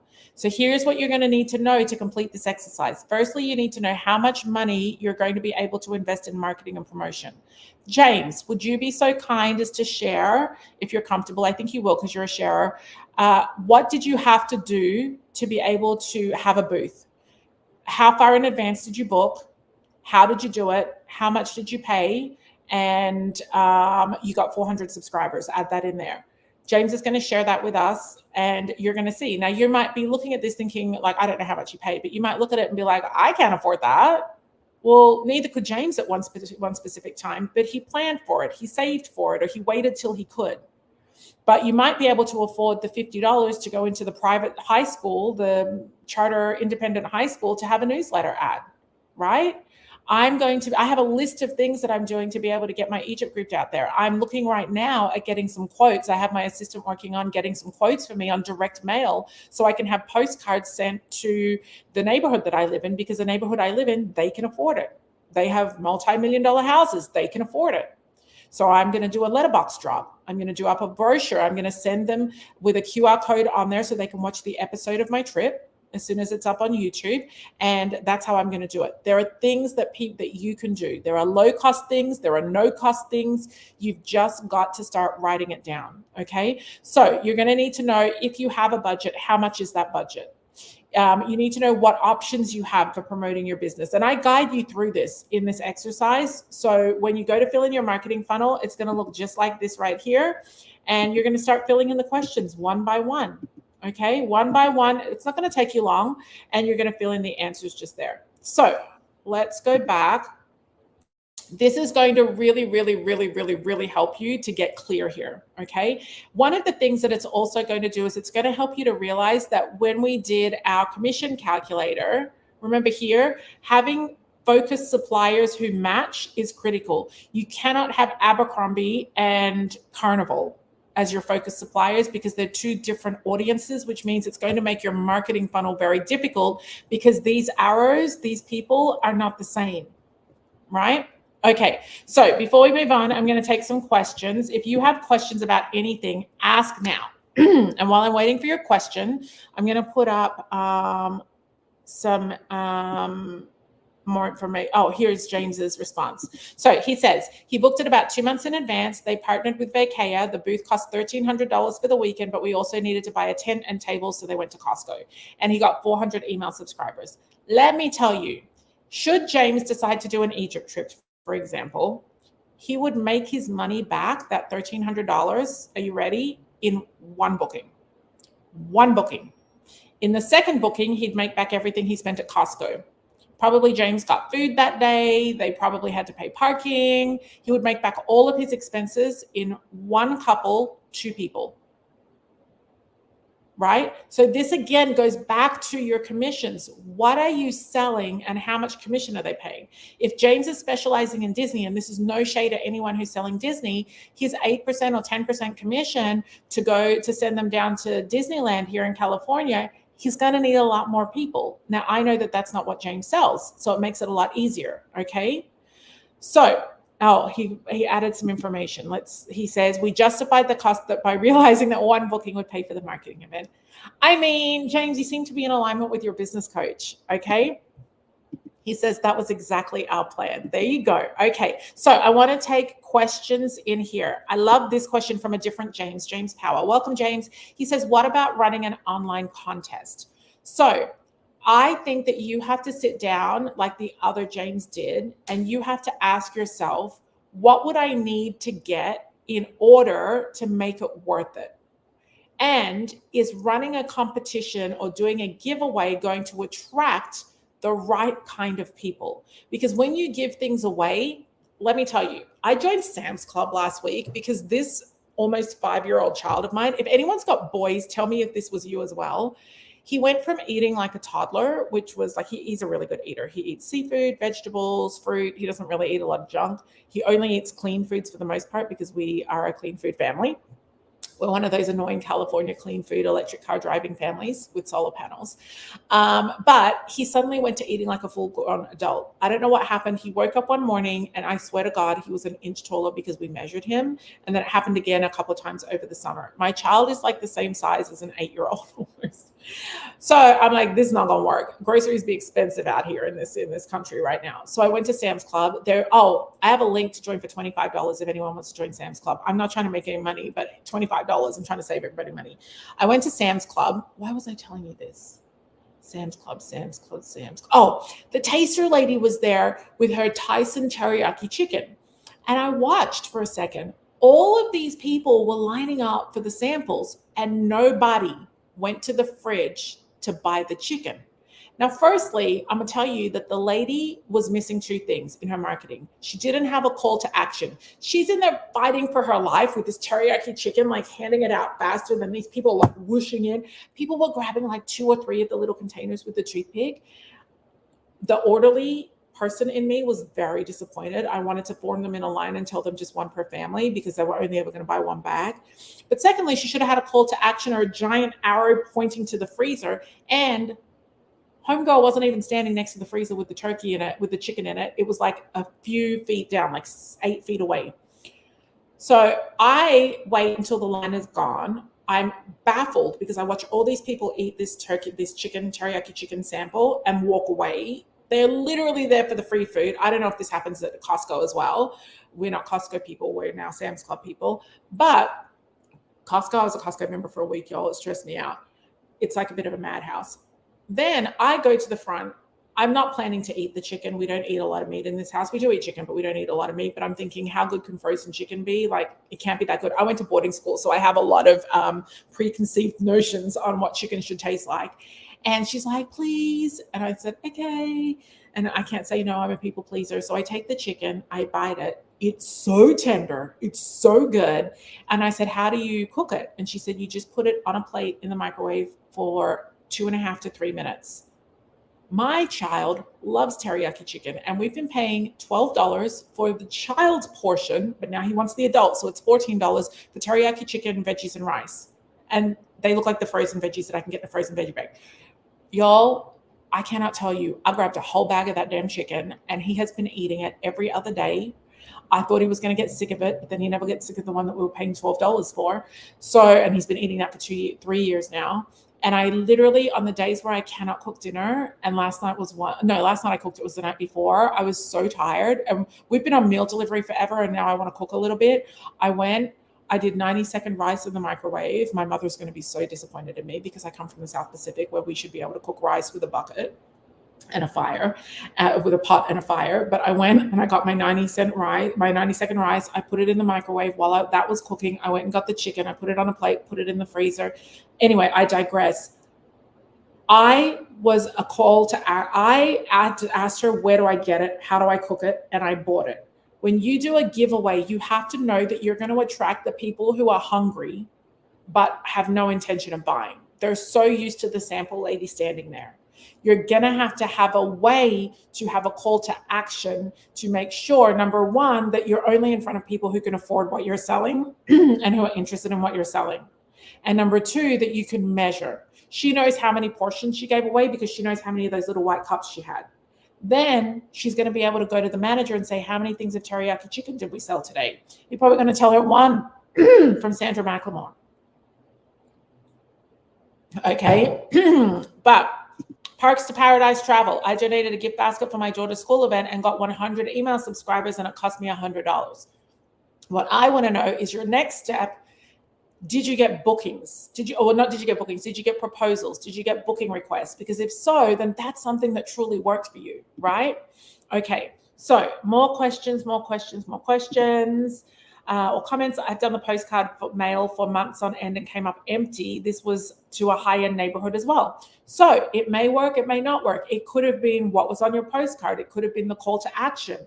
Was it a trip or was it just your services in general? It'd be like, I've been getting postcards at my door because everybody knows this is a new build community here. They're building 22,000 houses. It's America's biggest net zero community, which means that we produce more energy than we need. We power all the streetlights in our suburb through solar. We have a community garden. It's super cool. Electric charge stations, electric bikes, all that kind of stuff. If somebody comes to my neighborhood and puts down a flyer for, I don't know, alterations, clothing alterations, I'll take the flyer. I don't need any clothing alterations. Anthony and I both have lost a ton of weight. I've lost 43 pounds in the last year, and Anthony's lost like 45. We just cleared out our closet and everything fits. We don't need alterations. However, this galabaya that I bought, and I'll show it all to you in a minute, is way too big for me. Like literally the shoulders are good, but it's way too big for me. I am going to have it taken in, but I don't plan to take any clothes in until after the winter when I can go through my closet again. Will I remember this business? I already don't know where the card is that she left at the door. However, yesterday, someone also came and dropped a card for landscaping services. I need landscaping right now. We're having a design company called Shrub Hub do our designs, and then I'm going to need to submit them to the HOA to get approval. Then I'm going to need quotes. So that came out. I put it somewhere where I can see it. I don't know why fridges are not magnetic anymore. Otherwise, I would have put a magnet on my fridge. What is with these new fridges? But I've got it somewhere where I can see it, and it's going to eventuate in a conversion to a quote guaranteed for that person, but only because he hit me at the right time. There was something time sensitive. If you've done postcards and they haven't worked, ask yourself, was it a specific trip that I was advertising? In which case, was it far out enough from the trip? Or if you were just advertising services, maybe they didn't need to book a vacation right then and there. But there's all sorts of reasons why you want to be able to measure these things that you need to do. Okay, so let's see. Question here. What about my idea of screening Hallmark movies like Love in Aruba, Costa Rica, etc. movies, and then booking trips based on that destination? I mean, I wouldn't know if that's going to work. Firstly, I think you're going to have a problem because you can't screen movies without a permit. You have to have a permit. My husband and I are in the television industry. You have to have a permit and you have to license it.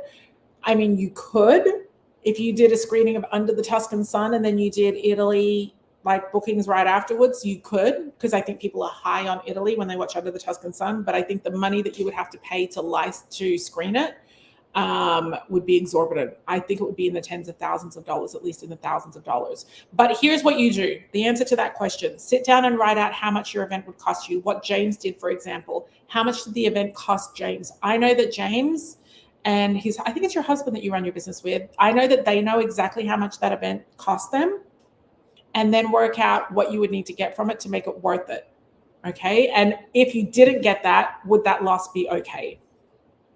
I see loads of people laughing, but I'm not sure at which bit. Probably at the chicken teriyaki. Oh, the woman who did the $100 gift basket, she said, I did get calls and I did 4 proposals so far. Fantastic. Fantastic. Crossing my fingers that you close them. Okay. That neighborhood sounds amazing. It is. It's pretty cool. Okay.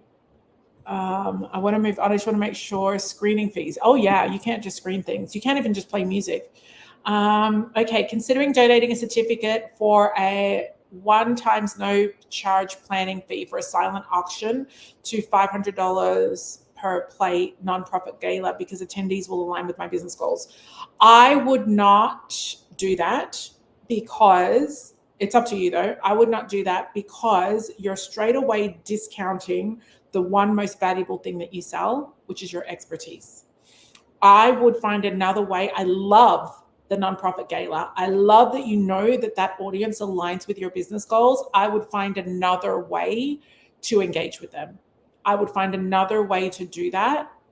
Talk to the event organizers. I would find another way because a silent auction, I think for a planning fee, they don't know your value. I don't think people will bid on it.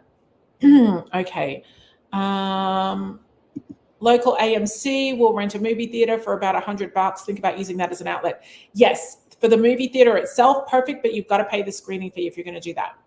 We are going to screen Authentic Escapes that way too, locally. So that's really cool. Okay, let's move along. Let's go back now. Okay, so content planner. That's what we're up to now. You're going to do your marketing funnel and you're going to fill in the online form. Content planner. This is where y'all are going to get super excited. And this is where those of you who have all access pass are going to love on this. Okay, so this is what the content planner looks like. Let me just open it so that I can edit it. And again, this will work in Google Sheets as well. When you upload it to Google Drive, it'll automatically convert. So this is what the current content planner looks like. And there are 4 steps. Focus over here. Don't look at anything else. Focus on this section right here.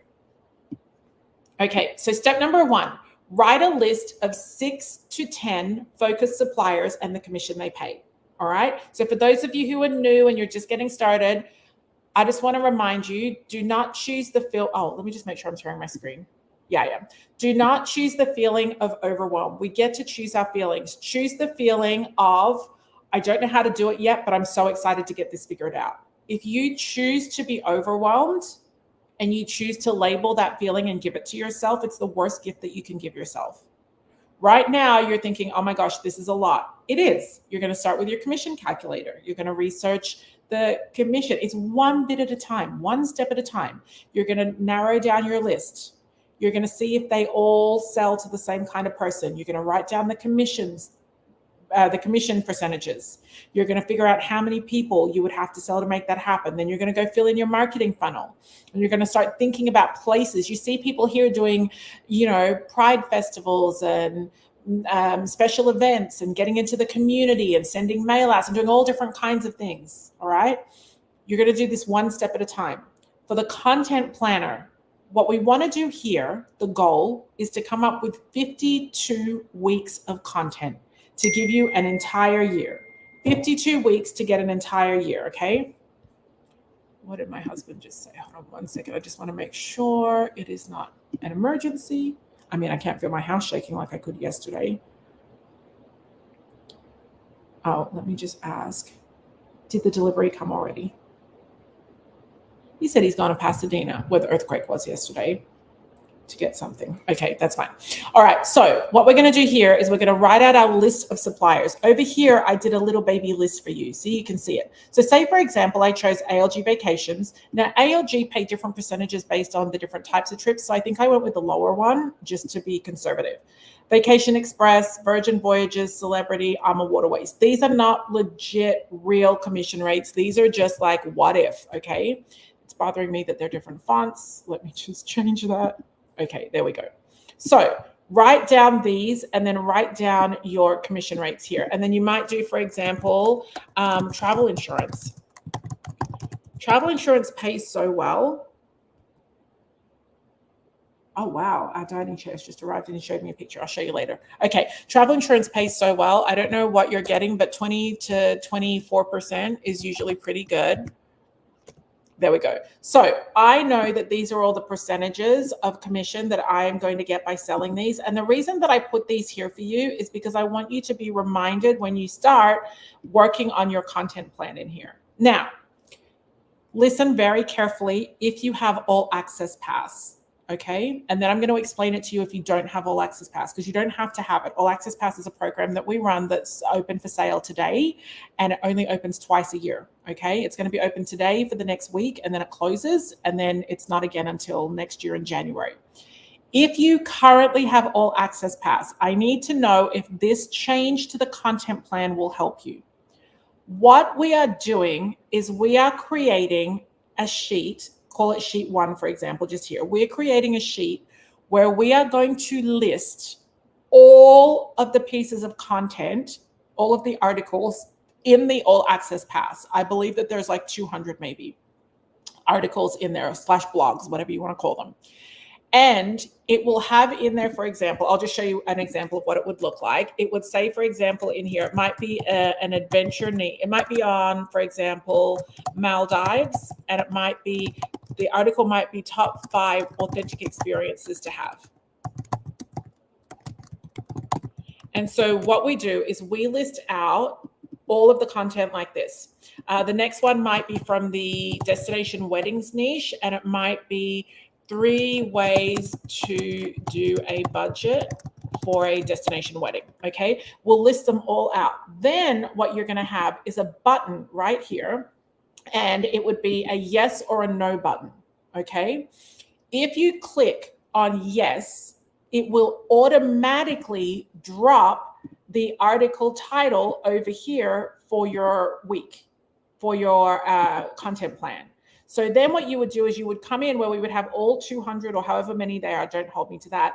And you would just go down the list and you would sort by destination, and you'd be like, okay, Maldives, yes, weddings, no, Bermuda, yes, this, yes, this, yes, this, yes, no, I'm not doing bookings there. And how you would decide is based on what your niche is. If you're doing river cruising, you would say no to Maldives, no to weddings. You would say no to all of the things that don't align with your niche, but you would say yes to the ones that do. And they would automatically then populate over here.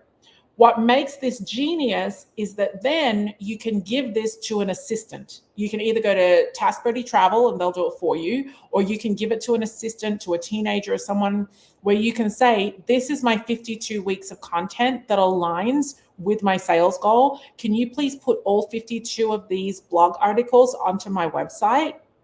I'll give you the link where I have them saved in Dropbox because you'll have downloaded them from the past.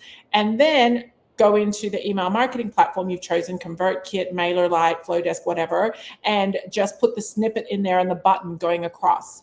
Let me know in the chat if this is a feature that would make it easier for you to take everything in the all access pass and move it across. And then every year we would update, every 6 months, we would update with new articles, and you get to rebuild your next 6 months. Now, technically it means you don't even have to do a whole 52 weeks in here. You could literally just cap it at 26. You could go into the inventory and click yes on the 26 topics that best align with you. Or you might say, I'm only going to do 20 because I want to save 6 for something very specific that I want to write. So let me know if that would be of help to you. I'm just going to check the comments. I just got this idea yesterday, which is why I'm telling you about it now, and I haven't done it. Let me see. Okay, let me see. What did Katie say? Katie said, pro tip, if you've been with Sandra a while, you can find all this existing fresh weekly content. Yes, by copying the sheet and renaming it. Yes. Yes, this would help. I love this. Yes. Then I am putting a link. Then am I putting a link to the article? No, because you have to go into All Access. You have to log in to download it, because this will be the difference. Everybody gets this sheet for free, but not everybody has All Access Pass. At least it's giving you all of the articles and the bundle name. And maybe I can put the category so you know where in the All Access Pass it is. Let me just put this up on your screen. Hold on. Because remember the download center, if you haven't been in, I'll just show you on your screen. This is the new download center. It's so good. When you go in, we can put, if it comes from the destinations category, the expertise and planning category, the niche category, the marketing category, the email sequence. There's a new category called One Day In. It's really good for river cruising and ocean cruising. We're building that out. I could put the category in one column, the destination in the second column, and the name of the article in the third column. So at least then your assistant would know, oh, I wasn't sharing my screen. Hold on. This is the download center. And so here, anyone can go to this page, but you can't get into download unless you're an active All Access Pass member. See, it comes up for you to log in, and you would have to log in first. But I can put in the first column the category it came from, which of these boxes. Then I can put the destination it's in alignment with, or the niche, and then I can put the name of the article. So at least then when you give it to an assistant, they know exactly where to go in and download it. And when they do download, the downloads are so much easier now, because you're literally just, I don't think I have a picture on it. No, I don't have a picture here. You're literally just clicking on on the actual title, and it downloads directly to your computer now. You don't have to go to Dropbox or Google Drive or a poster somewhere. It just downloads directly onto your computer. So let me know, because if you like this, we're working on this right now. I just feel like it's going to make it easier. Okay. Yeah. All right. There's an overwhelming yes. Holy smokes. You mean we get the articles? If you're in the All Access Pass, you have unlimited downloads in there for 6 months.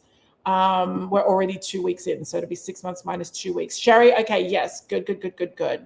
Okay, good. Kate says 100% yes, game changer. Okay, you would put all the articles at one time. Yeah, Lillian, hi Lillian, I would do that. I would post all of them at one time, but then my email sequence every week would email my whole email list and point them to whatever I want them to go to that particular week. Okay, yes, that would be great. You always have great ideas on the spot. I know I had this idea yesterday at 4 p.m. and my team were like, what? You want to do that by when? So they're all working madly in the background. Is there a video showing us how to navigate the All Access Pass? I'm struggling. Yes, ma'am, there is a video. So if you go down to, where is the video? Are you a current pass member? I'm guessing you are. There's a need help logging in. You click on that, and there's help there to log in. And then also there is a video. I emailed it out. I thought there was a video on there. Log into All Access Pass. Email us, girl. We'll help you. Don't worry. I got you. Okay. As an All Access Pass member, what would be very helpful is training for members on how to use everything, because there's a lot of info. Yes, we have a training coming up on the 17th of this month. We're just going to send out the email this afternoon. It's already scheduled. It's already on the books. And we're going to do like a coaching demonstration in there to be able to do that. Thank you for the suggestion. I'd not thought about either option for that's something else. Y'all talking. Okay, this would be helpful. Oh, the video shows what is in there, but not how to find all of the stuff. Okay, so the video shows what's in it, but not how to find it. I'm not sure I understand the difference. Let me know. If you're looking for what's in it, Flora, can you please post the All Access? Hold on. Post this link in the chat. Actually, I can do it, Flora. I'm right here. And then, because what I want to do is to show you what to do if you are not on an All Access Pass. This was not about you have to sign up or you won't be able to do it. You always have a choice. You don't have to be on it. Oh, that was it there. Did that just come up? No. Okay. This video here.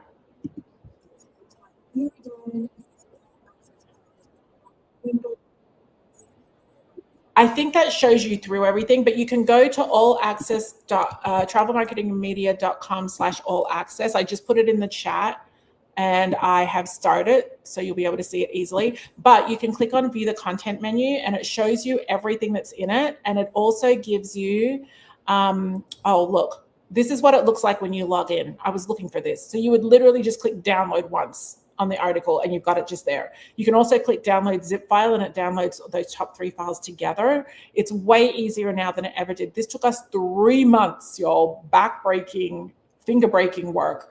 It lists everything that's in it, but it also then goes through, like for the image galleries, we now have 111 image galleries where you can go in and use all of these images.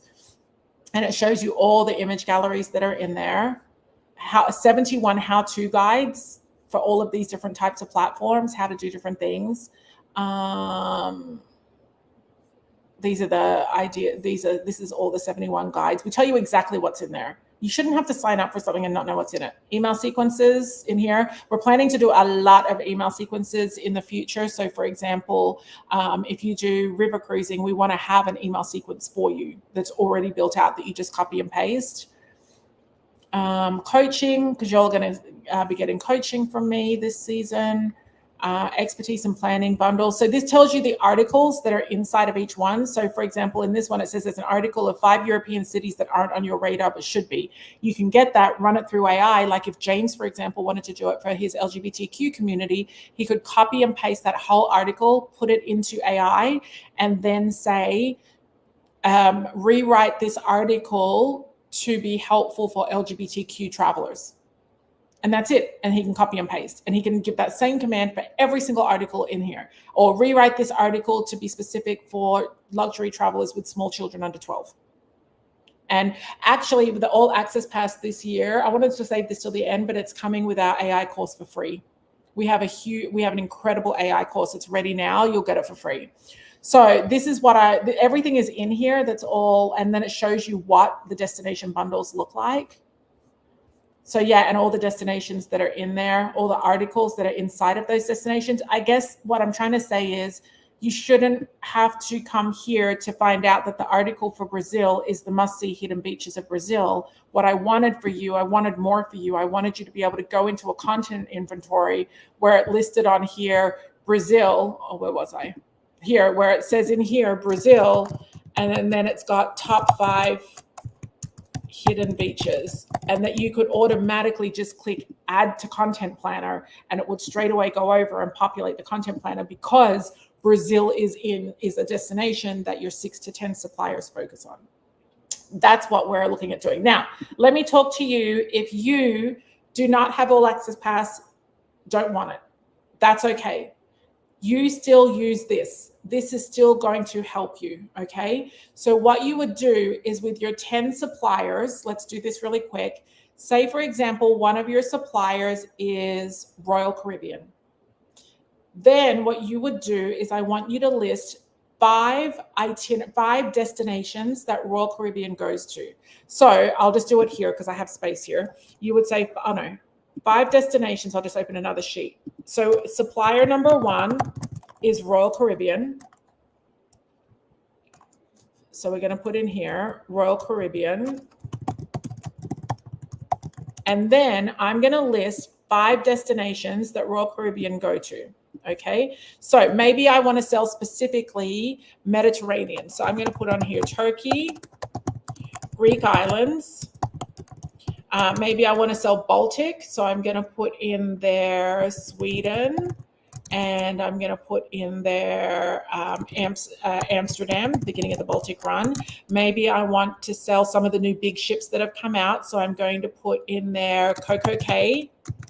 And I needed 5. 1, 2, 3, 4. Oh, that's 5 there. Okay. So remembering that if you had 10 suppliers, this is how you would do it if you don't have All Access Pass, because All Access Pass means you can just go into the inventory and click add to content calendar. But if you don't have it, I want to show you. Then maybe your next one is, maybe you sell, I don't know, sandals. And so you're going to put in here 5 more destinations: Jamaica, St. Lucia, Barbados. I don't really know anything about sandals right now. I don't even know if they have one in Cayman and Antigua. I don't know. I don't know if that's right. So then you have 5 there. So now by the time you've done this, you're going to have 50 destinations on here, okay? 50 is almost your whole year.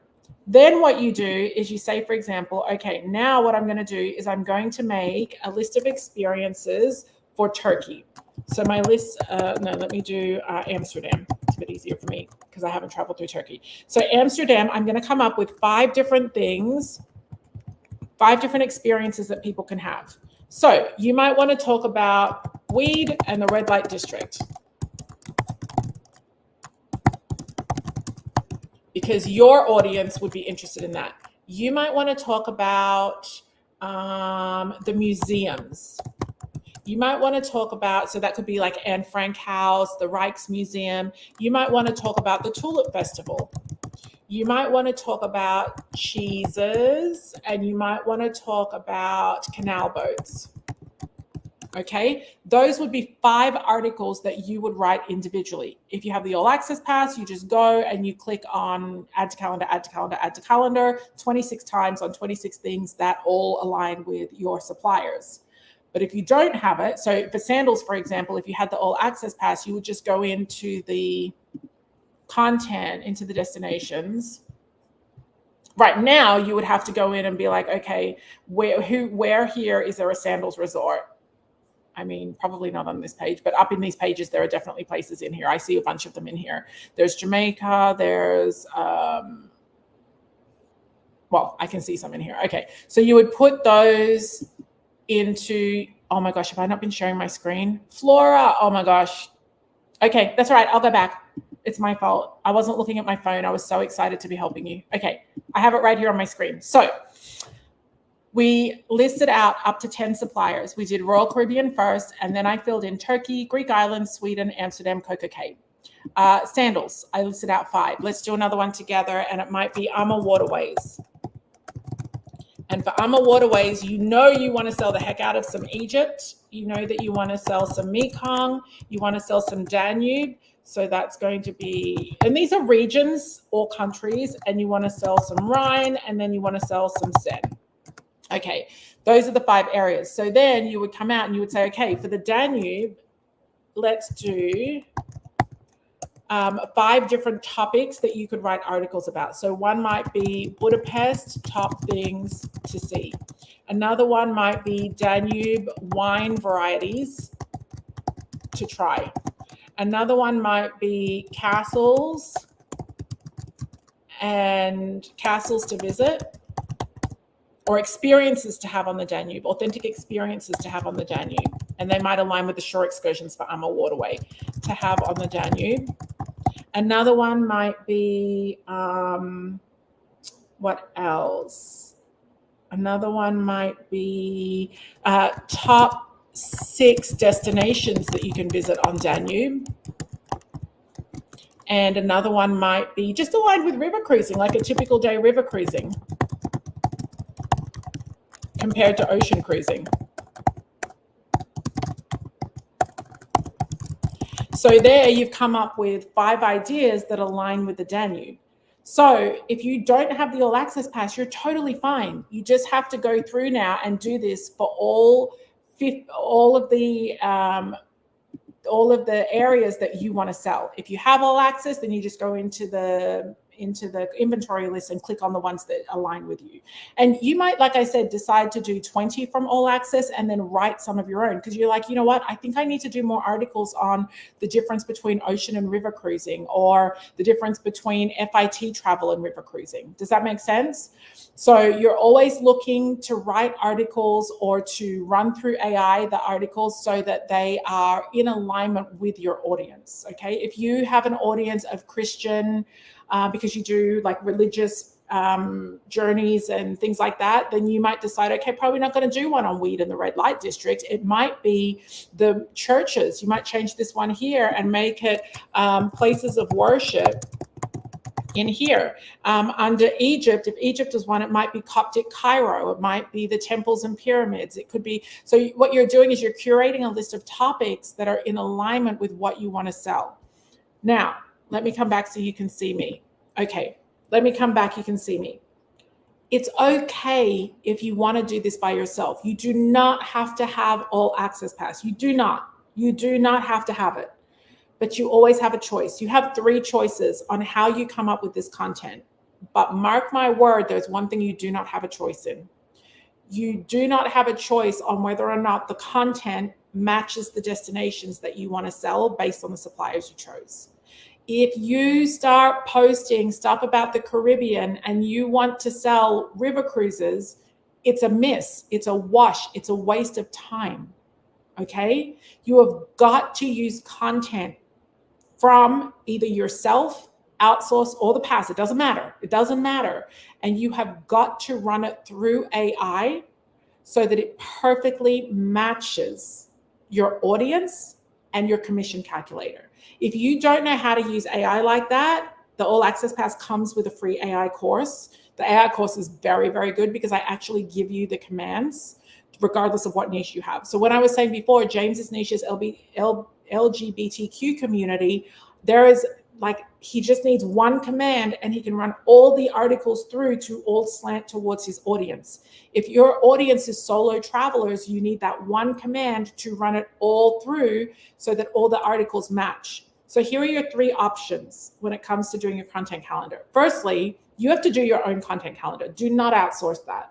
Do not outsource that. I do the content calendar for my business and I would never let anybody else do it. When we've got, I want to do like a series of like 8 emails in the next 8 weeks just to try and get last minute bookings for Danube. Bet your bottom dollar, I'm going to write a list of the 8 different topics. Okay. I'm going to write a list of the 8 different topics because I know what topics are going to get people the most interested. Will it result in last minute bookings? I don't know, but there's still like 8 cabins available on the ship. I'm going to try everything I can to fill those 8 cabins. For Egypt, I already have a list. I already, my friends, have a list of 22 topics for Egypt. I pulled them from the Egypt marketing kit and ran them through AI so that they're original for my emails. You have to make sure that your content matches your commission calculator. So I remember, Allison, you saying at the beginning, this is a lot. This is overwhelming. Allison, if you're still here, can I ask you a question? Does it at least make sense? Is it at least clicking? Can I ask everybody, actually? I know that this could be overwhelming, but does this make sense? If your marketing content that you're sending out every week does not match your commission calculator, you're not going to make the commission.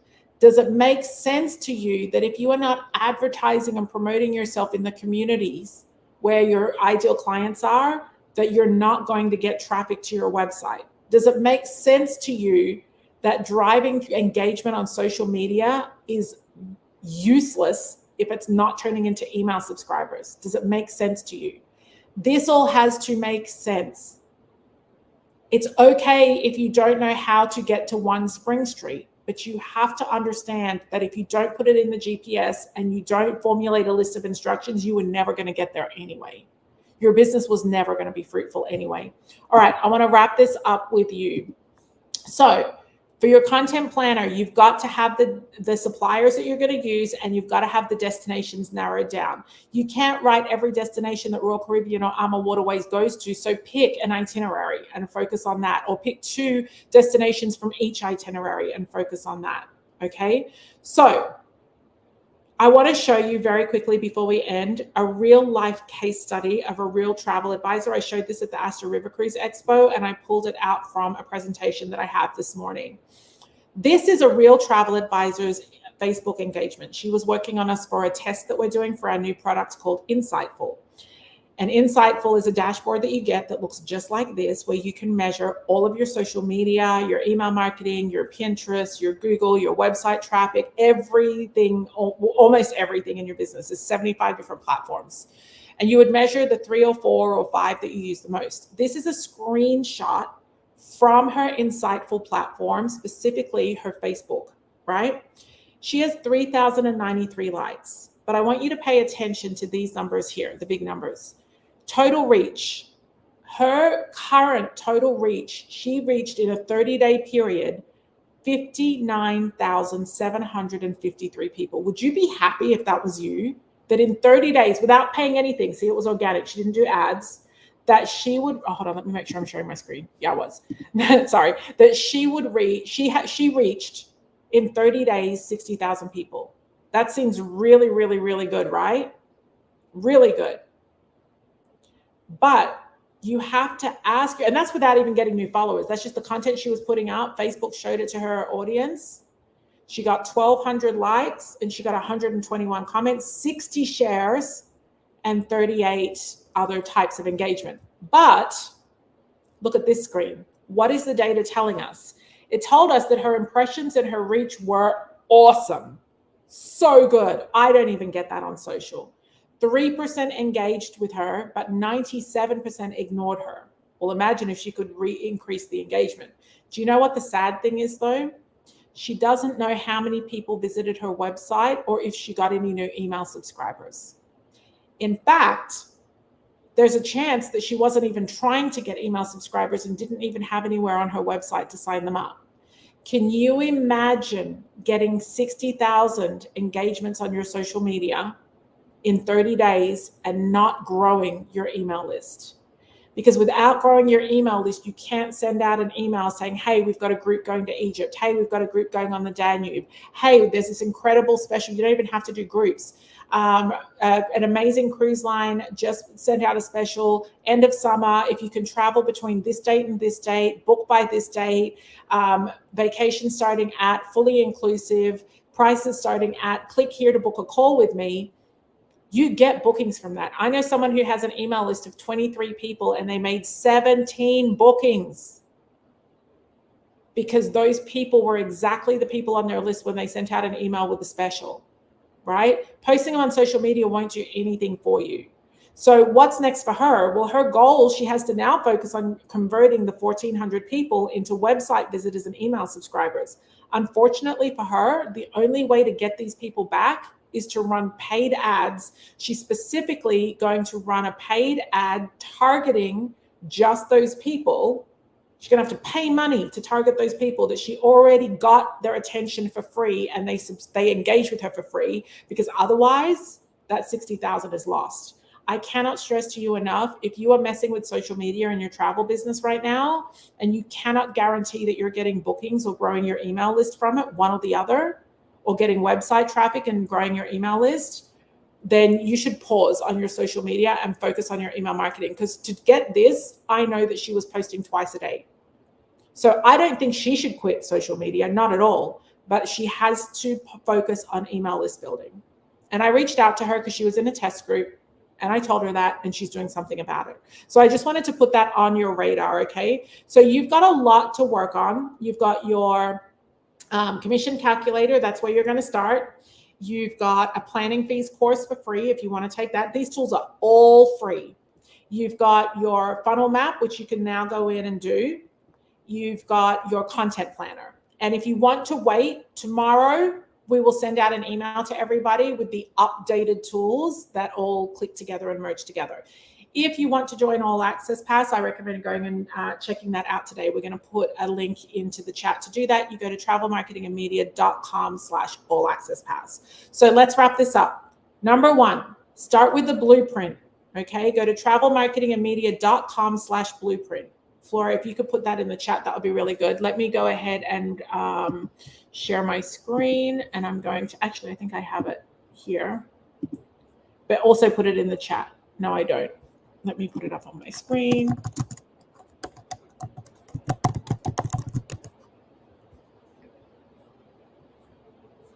Okay, there we go. So go to travelmarketingandmedia.com/blueprint. All right, travelmarketingandmedia.com/blueprint, and do steps 1, 2, 3. 1, 2, and 3. That's what you need to do. They're all free. If you need to go and take the planning fees course, go and take the planning fees course. It's free for you. Okay.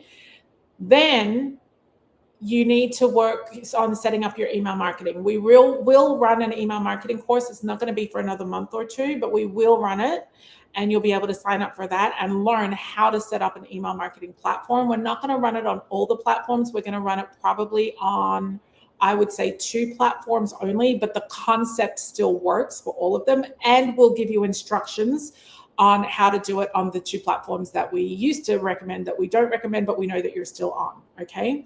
So what I wanna do right now, some of you are already doing it because you know. Some of you are already doing it. I want you to go ahead and I want you to write for me what your best moment is for today. So your best moment is something that like, it just clicked. You're like, okay, now I get this. Be very specific with me. What was your best moment today? What was like the thing you might also want to share in a second comment? What are you going to do next? What is your action that you're going to take? It might be, I'm going to wait for the email to come tomorrow and I'm going to start doing the blueprint. It might be, I'm not waiting till tomorrow. I'm going to sit down today and figure out who these damn suppliers are.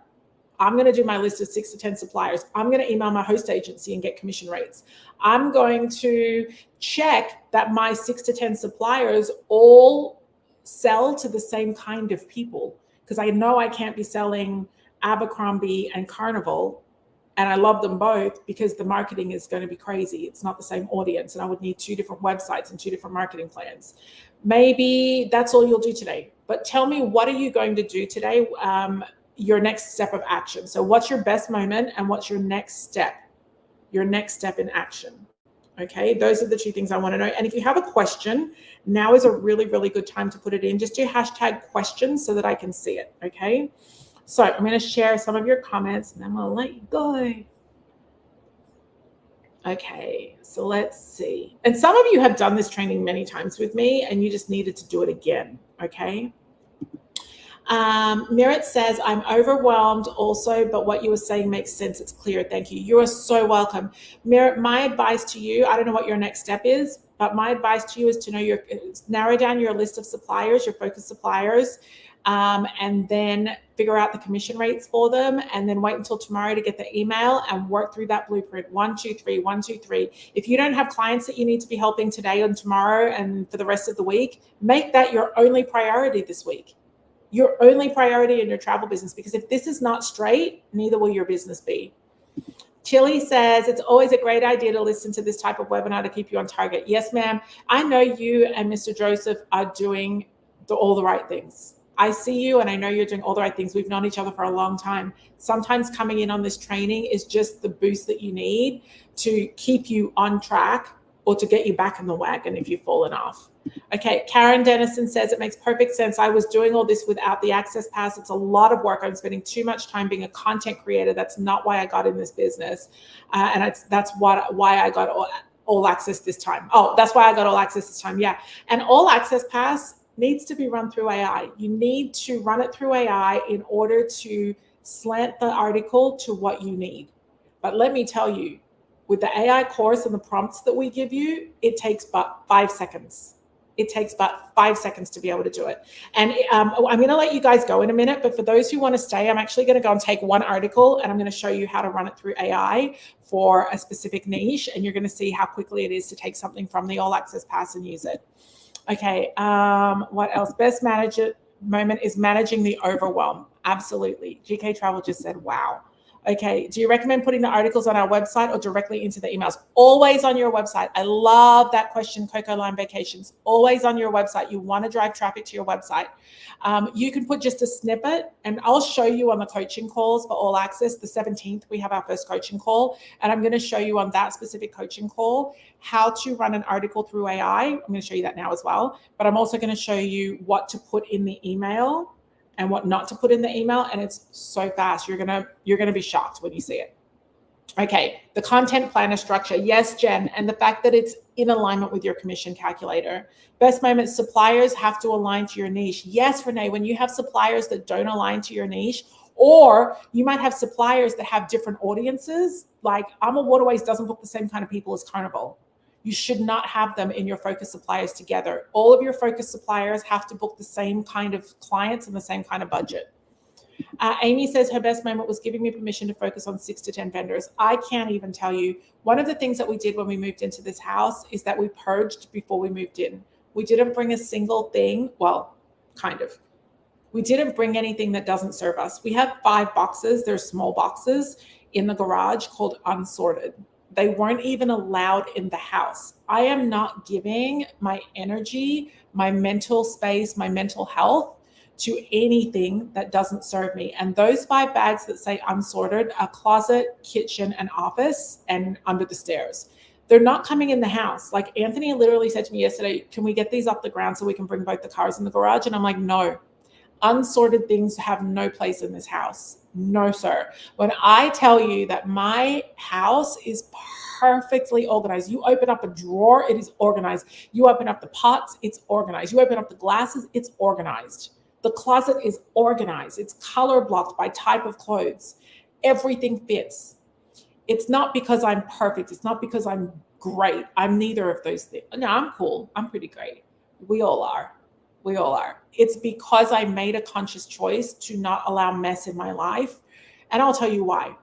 My mental health suffers when I am disorganized. My mental health suffers.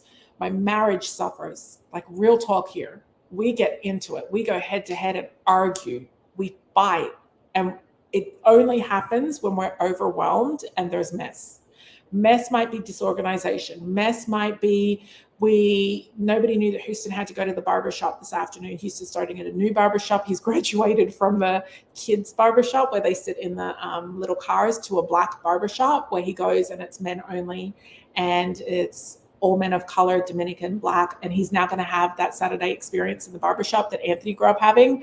We're doing a tester on a weekday, but he's going to, that barbershop appointment has to happen, and in order for that to happen, it had to be on the calendar. It had to be on the Alexa, and the Alexa had to show it, and everybody had to know it. So this morning when I was making school lunch, Anthony was doing Houston's hair at the table. We all looked and I said, Alexa, what's on the calendar for the day? And she read it through and we all knew it. That's a level of organization that we have in this house because we descend into chaos and we don't treat each other respectfully, and there becomes arguments and we don't get work done. This room behind me, always, my office in my house always looks immaculate. I did not clean up for you. I did not. It's just that everything has a place in one of those drawers over there. Everything. If it doesn't happen, my work is messy and I struggle and I get down in my feelings and I descend into a space that's very dark. Your business has to be the same. I think a lot of you have messy businesses, and I don't mean that with disrespect, but I think that your inboxes are messy. I think that your desks are messy. I think that who you let in to your life in your business is messy. You got to clean up. When you clean up, you can find everything really quickly.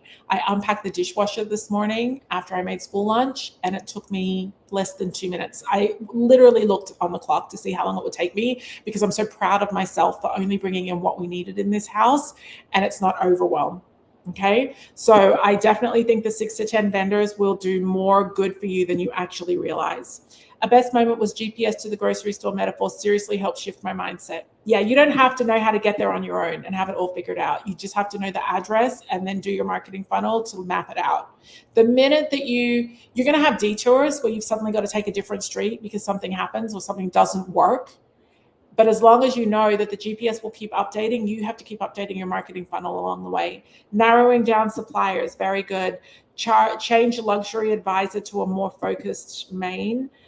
Knowing my email list is more important than social media presence right now. 1,000%. Your social media is not going to save you. Your business email list will. Recommending taking clients to bars and doing presentations. Yes, James. I feel like I understand how to use the workbook, and I'm excited about the change to all access pass. I'm waiting for the email tomorrow. I love that for you. Anytime we can make changes, and listen, this change is huge for us. It's a really complex thing to do. We're not going to make any money doing it. We didn't make any money changing the all access pass download center. When I can make your life easier, I will, especially when it doesn't make money for me, because I know that my blessings come on the back end when people see all of these improvements. Narrowing down my supplier list and outlining commission goals was your best moment. Stop wasting time on destinations and content that doesn't align with my niche. I'm going to screenshot this. I'm going to do an audit of all of my marketing and get rid of the garbage. You know what? Instead of auditing your marketing, just start fresh. I would just recommend going straight into the content planner and starting fresh, exactly how I showed you, whether you do the pass or not. Katie's action item, she's going to find opportunities to advertise instead of market. Yeah, look at the, go listen to, if you're thinking about wanting to understand more about promotion and advertising, there's a podcast episode. Flora, can you find it, please, and post the link? It's The Bachelor. 2 things that you can learn from The Bachelor on ABC about advertising and promotion. I don't care if you hate The Bachelor. It's really clever, this episode, and it will make a lot. One Spring Street. Alpha, I'm so glad. I was watching you. Doing your suppliers list again. Yes. Working more on content emails. Yes. Tony says, best moment using AI to reword my content to fit my niche. I'm going to show you an example in a minute. Renee says, relief that I don't have to go to all the supplier trainings. Narrowing it down is such a relief. Oh my gosh, I can't imagine how overwhelmed you guys are. I used to have, when I was a travel advisor, they used to come into the store, into the branch and do the meetings. And my boss only let the ones come in that he knew that could change our commission rates significantly. Kentucky always came in because they paid such good commission. Outlining commission goals. Thank you. Need to define my niche to focus on suppliers. Gretchen, I've got 2 podcast episodes that will help you to do that. Go listen to those. Julie says, best moment, unsubscribe to all the other suppliers I don't use but get endless emails from. Just unsubscribe.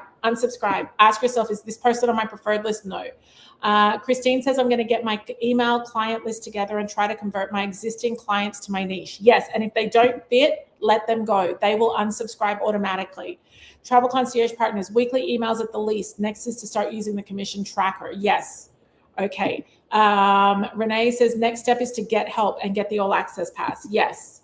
Very good. Before you do the all access pass, do your commission calculator or do them on the same day. Best moment, all access pass gives me a boatload of articles. You don't have to write it yourself. Yes.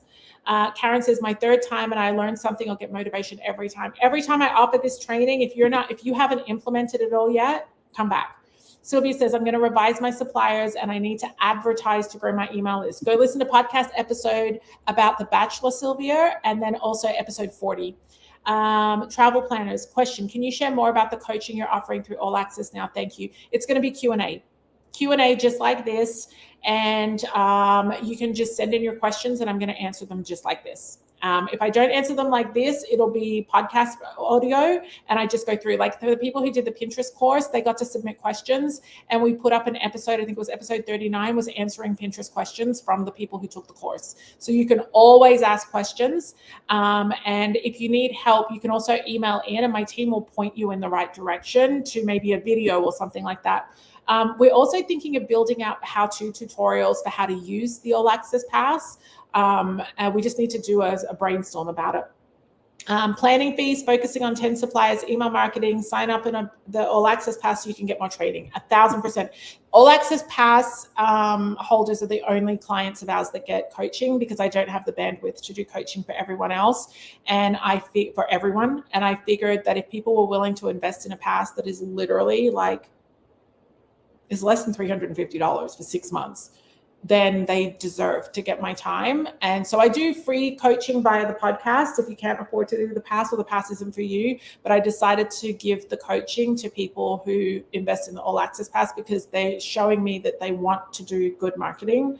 So I'm going to put my time there. Roxanne says, calculating my commission and listening to your niche suppliers who market to your audience. I plan to work on the first steps to get for the email list. Great. Alpha, next step, start again. I did not understand the importance of step 1. Start again. I did not. Do you want me to start again? No, girl, watch your replay. Did not understand the importance. Oh, or maybe you're telling me that you didn't understand the importance of step 1, the commission calculator. I think that's what you mean. If not, email us and we'll clarify. Travel Concierge, what is your recommendation for re-engaging unengaged email subscribers? My recommendation is number 1, to know exactly what the difference is going to be, if any, when you re-engage them. Have you changed your niche? Have you changed your suppliers?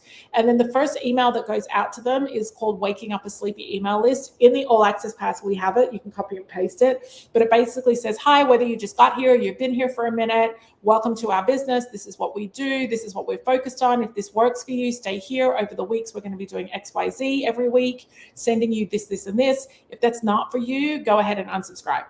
You have to let people go if they're not for you. There's no point collecting email subscribers. You need to focus on converting them. Clients are 50 plus, use social media, but I need to figure out the best place to advertise and get those emails. Yes, Sylvia, absolutely. Go listen to the Bachelor podcast episode and then episode 40. Barbara McPherson, hello, ma'am. She says, get in touch with my suppliers regarding their commission payouts and starting to focus on the right clients. Yes, ma'am. You also can talk to your host agency if you are hosted. Is this just from talking? I've got all these white marks. Oh, it's my lip gloss. Katie says, I find that coming back to your training is like when athletes practice their fundamentals. It's recentering, refocusing, and oh, I love that. I'm going to screenshot that. Someone says, can I see your Galabaya? Yeah, I'm going to show it to you, but I'm going to warn you that it's super big, but I really like it. This is it here. It's really big because I am a size 8 now and I still look like I haven't lost any weight, but that's okay. I think that when I get it tailored, I'm just going to get it taken in different places. I don't know where, probably on my hips or something. And then it's got long sleeves and I don't like it. I want to put the sleeve up like around here, and then maybe I'll change the neckline. I'm not sure, but I bought it for $4 in Cairo at the market. Who else is training? Do you ask to see their clothes? Nobody. I'm going to do a check on my Revelation worksheet to see if I'm hitting the goals I set in January, and I'm going to look at the All Access Pass again.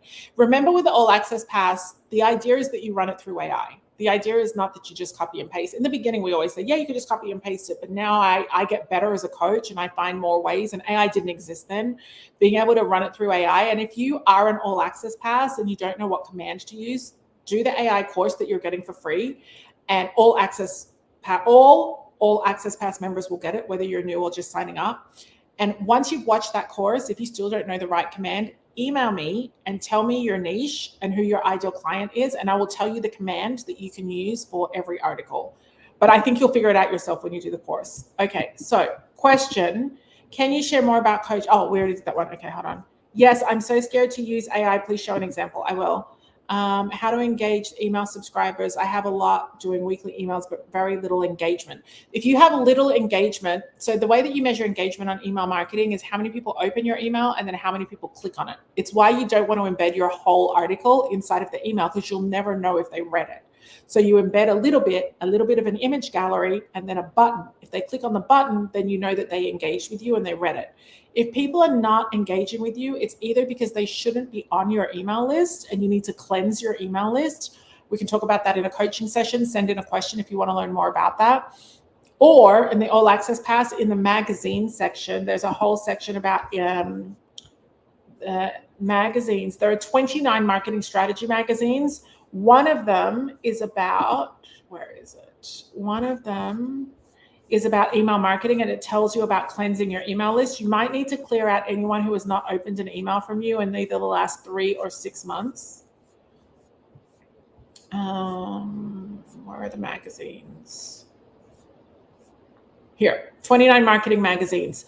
This is what the magazines look like. Oh my gosh, so much strategy. There are 2 email marketing part 1 and email marketing part 2, and we talk about cleansing your email list in that. So you might need to go and cleanse your email list. Maybe you are getting, I didn't show you my screen. Hold on.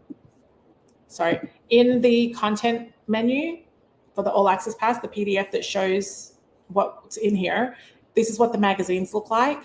There are 29 of them. There are 2 magazines on email marketing, and one of them has an article about how to cleanse your email list. You might need to cleanse out everybody. When I say cleanse, delete everybody who has not opened an email in either the last 3 months or the last 6 months, because maybe your engagement is good, but you haven't cleaned up and you need to clean up your email.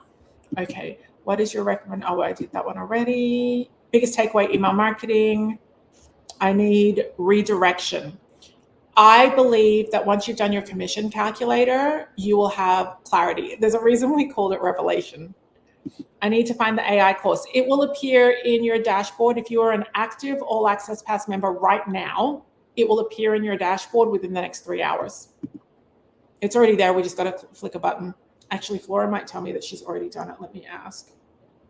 Oh, Tilly, you're the best. Tilly is a personal friend, so she has my cell phone, and she's like, we can't see your screen, and she texting me, but I had to put it on Do Not Disturb because Anthony was trying to send me pictures of the dining chairs that just got delivered because he knew I'd be excited. It's you win some, you lose some. I have to have the phone on quiet to not get disturbed, but then I didn't see everybody who was trying to help me. Thank you, Tilly. Thank you, Flora. Okay, looking forward to the email to complete my content planner and get the updates. Yes, yes, yes. Best moment, my All Access Pass has way more than I ever knew. I mean, I don't think most of you know 99% of what's in it. go to All Access Pass, travelmarketingandmedia.com/All Access Pass, and download that PDF file and just read that. Just that PDF file, because I think it's going to make you realize that you had more than you knew. Life goal, probably the kitchen. Focusing on my vendors. Okay, amen. The overwhelm is freezing me up. Thank you for the put it in an unorganized box in the meantime idea. I mean, you know what I do? Okay, my husband, I love him, but he's so ridiculous with his digital habits. On his email, so right now I have 0 unread emails right here. There's no notification number. I have no unread texts and no missed calls. Anthony has, yesterday I saw his phone and I was so annoyed. I had to walk away because I'm having to, this is like part of my therapy. I need to talk to my therapist about this. But Anthony has 78,000 unread emails. He has 78,000 unread emails. He's got about 496 unread texts and about 300 missed calls. I can't live my life like that. Okay. So last night, after he'd gone to bed, I went onto his phone and I marked all his emails as unread. And then I took all the emails that are more than 30 days old and I made a folder called Never Read These. And then I changed it to I didn't delete them. That's what the folder's called. I didn't delete them. And then I dragged everything that was more than 30 days old into a folder called I never deleted it, or I didn't delete it. And then this morning I said to him, Anthony, look how many unread emails you have. And he goes, I know, I'm going to read them. And I'm like, you're not going to read 78,000 emails. I moved them. He's like, don't delete them. And I said, I didn't delete them. I moved them to a folder. They're all there. Sometimes what you all need to do is just to pick up your whole inbox and move it into a folder called filed and just start fresh. It's still there. You can search for it, but I think that you need to clear yourself of the mess. This might be the theme. This might be the biggest takeaway for some of you today. And then starting today, any emails that you get that you don't want to be on anymore, unsubscribe. Don't just delete them, unsubscribe. But I give you permission to take all your inbox that's more than 30 days old and move it to a folder. If you forgot to chase up something that's more than 30 days old, they're going to come back and remind you.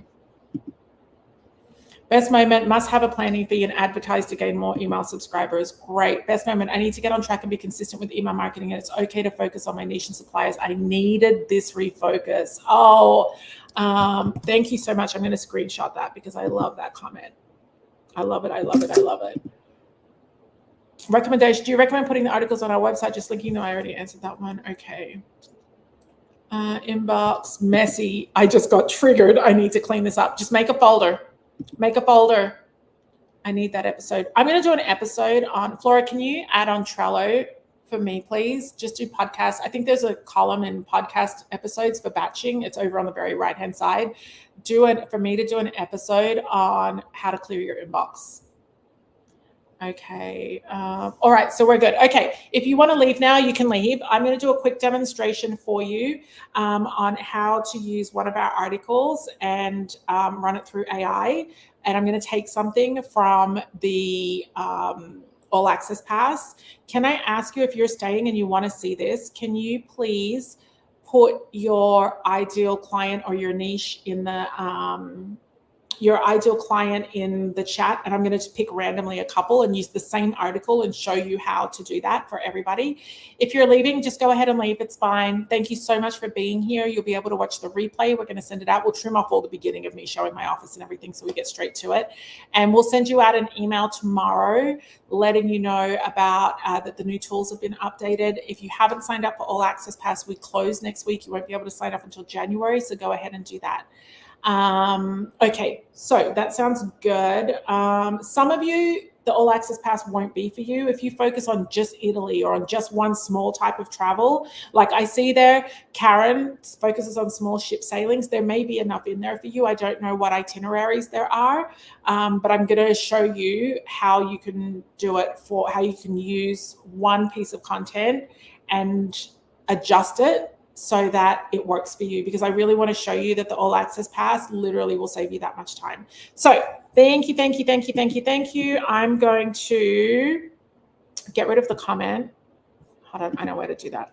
I know where to do it, right there. Okay, so bye everybody who doesn't need to see this demonstration. I'm going to show it to you if you are an All Access Pass member. I'm going to show it to you in our coaching session on the 17th. you'll get an email for that as well. Flora, can you put that on the Trello board, please? We didn't send an email for that.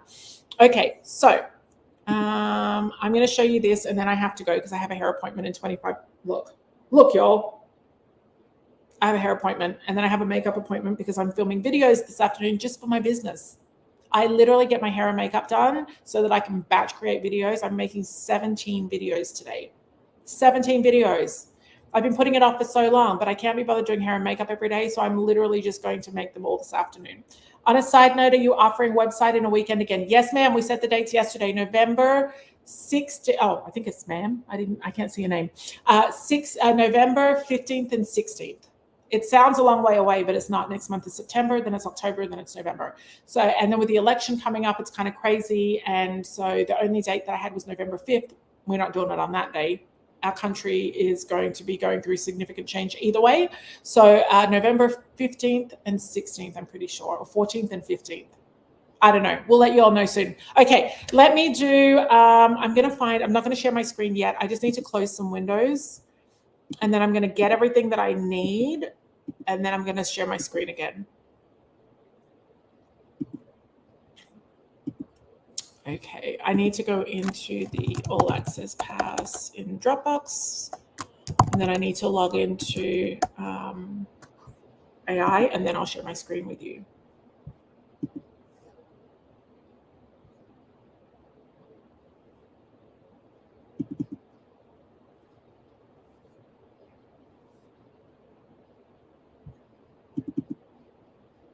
Okay, I have randomly picked a bundle, an article, like absolutely random, because I think that it only helps if it's random.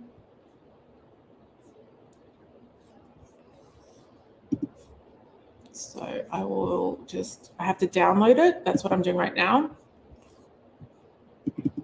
Okay, so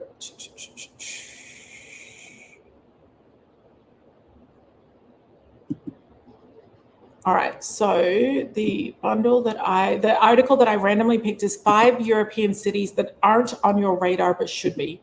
So all I'm doing now is downloading this.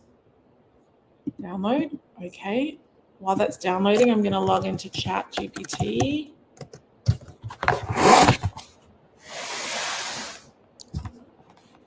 Okay, all right, so I think I can share my screen with you all now. Oh my gosh, my mouth is so dry. Okay, stop screen. Share screen, share screen. I need to drink water. Oh, I do have water here. I'm talking for 2.5 hours. Okay, I've got ChatGPT here. Actually, I'm just going to show the window. Okay, all right, so I'm sharing my screen now. Yes, James, I just had to get ready first. Okay, so I have the article here, and I have ChatGPT open. So I'm going to choose from the comments. Family travel is my first one. I'm going to do a couple. So I'm going to say, hold on, let me hit hide. Okay, this is the command I'm using. Rewrite the travel article below, but make the following changes. 1, the audience is luxury travelers who have children that can be aged from newborn through to teenagers or early 20s, because those kids don't leave home if there's a free vacation on the table. It may also include children who already have their own children, brackets grandparents. I am a luxury travel agency called Macklemore Luxury Travel. That's made up.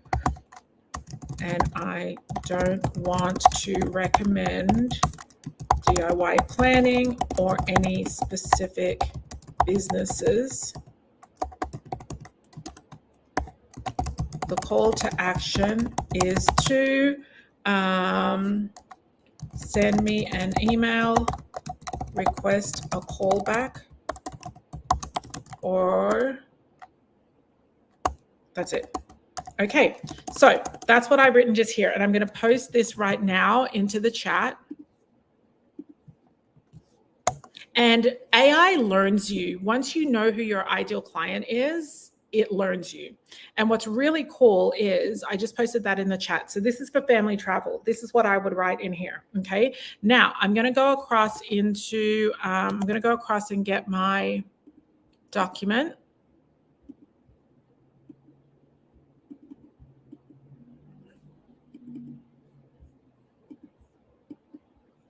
Okay, here it is here. I copied and pasted the whole, oh, hold on.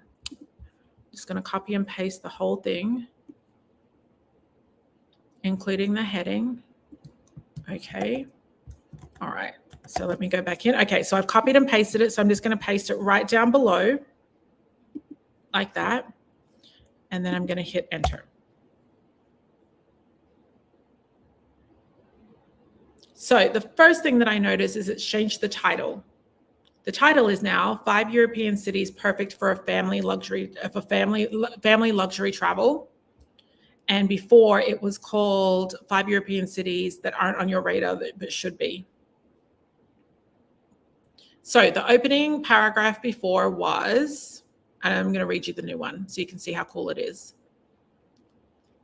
Are you looking for unique travel destinations in Europe? If so, you're in luck. From the vibrant culture of Budapest, Hungary, to the stunning architecture of Gdansk, Poland, there are plenty of unexpected gems waiting to be discovered. Join us as we explore 5 cities that aren't on your radar but should be, and get ready to experience a different, more authentic travel experience. Oh, there shouldn't be 2 experiences. So then the new paragraph says, are you seeking unique travel destinations in Europe that offer both luxury and family-friendly experiences? Look no further. From the vibrant streets of Budapest, Hungary, to the charming coastlines of Gdansk, Poland, Europe has hidden gems that cater to luxury travelers of all ages, including those traveling with children, teens, or even grandchildren. Here are 5 cities that should be on your radar for that next luxurious family adventure. How smart is that? While you're here, then you can also ask it, give me the meta description for my website. So, you know, when you have to insert just that short little snippet, and then get ready for this, write an email, and then I'll write in brackets short, directing people to read this article on my website. It gave you the subject line. Look at that. This is what you paste. This is what you paste in your email. It says the title here, discover 5 hidden European gems for your next luxury family vacation. Hi, insert first name. Are you dreaming of your next unforgettable family vacation? We've just published an exciting article on our website highlighting 5 European cities that are perfect for family travel, luxury family travel that might not be on your radar yet. From the rich history of Budapest to the scenic beauty of Trondheim, these destinations offer something for every family member, from kids to grandparents. Don't miss out on these hidden gems. Read the full article here. You would click on it and then it will take you directly to your website. And I'll show you in our coaching call on the 17th what else I would add to this to make people want to click on it. Okay, so I was sharing my screen. Yeah, I was. Okay, so now let me take this, rewrite the article. Let me do it for a different niche. What are your plans for pre and post cruise after Asta? I'll know next week. Wellness opportunities. Okay, wellness. So let's do wellness travel in the same one. So let me go now. Do the same, but make it for wellness travelers.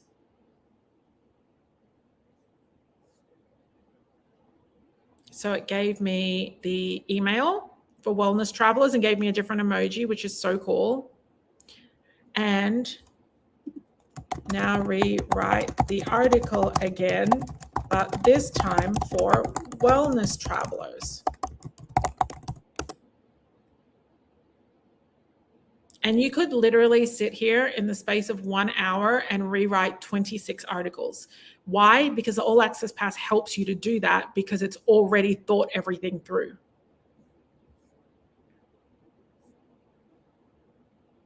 and listen to the intro for that one. Are you seeking a luxurious escape that nurtures your body, mind, and soul? Europe offers a wealth of hidden gems where wellness is woven into the fabric of everyday life. From the healing thermal baths of Budapest to the tranquil fjords of Trondheim, these cities provide the perfect backdrop for a rejuvenating retreat. Here are 5 European destinations that should be on your radar for the next wellness journey. This is smart, you guys. You don't have to do everything from scratch, okay? So that is my, stop screen. That is my demonstration all done. And that's it. Okay. So I hope that that helped you. You guys saw all of that, didn't you? I hope you saw all of that. Let me just check. Did you see what I just did in AI? Definitely. Okay, great. How long does the all access pass last? So you would sign up now and it goes until January 31st and you can download unlimited. And then in January, we upload tons more stuff and you're good for the next 6 months. And then more stuff and you're good for the next 6 months. Okay, you saw it all. Okay, good. Okay, you all went really quiet. I think you were like, so I definitely recommend using AI to run the articles through so it is really niched for your audience and for what you're trying to sell. Okay.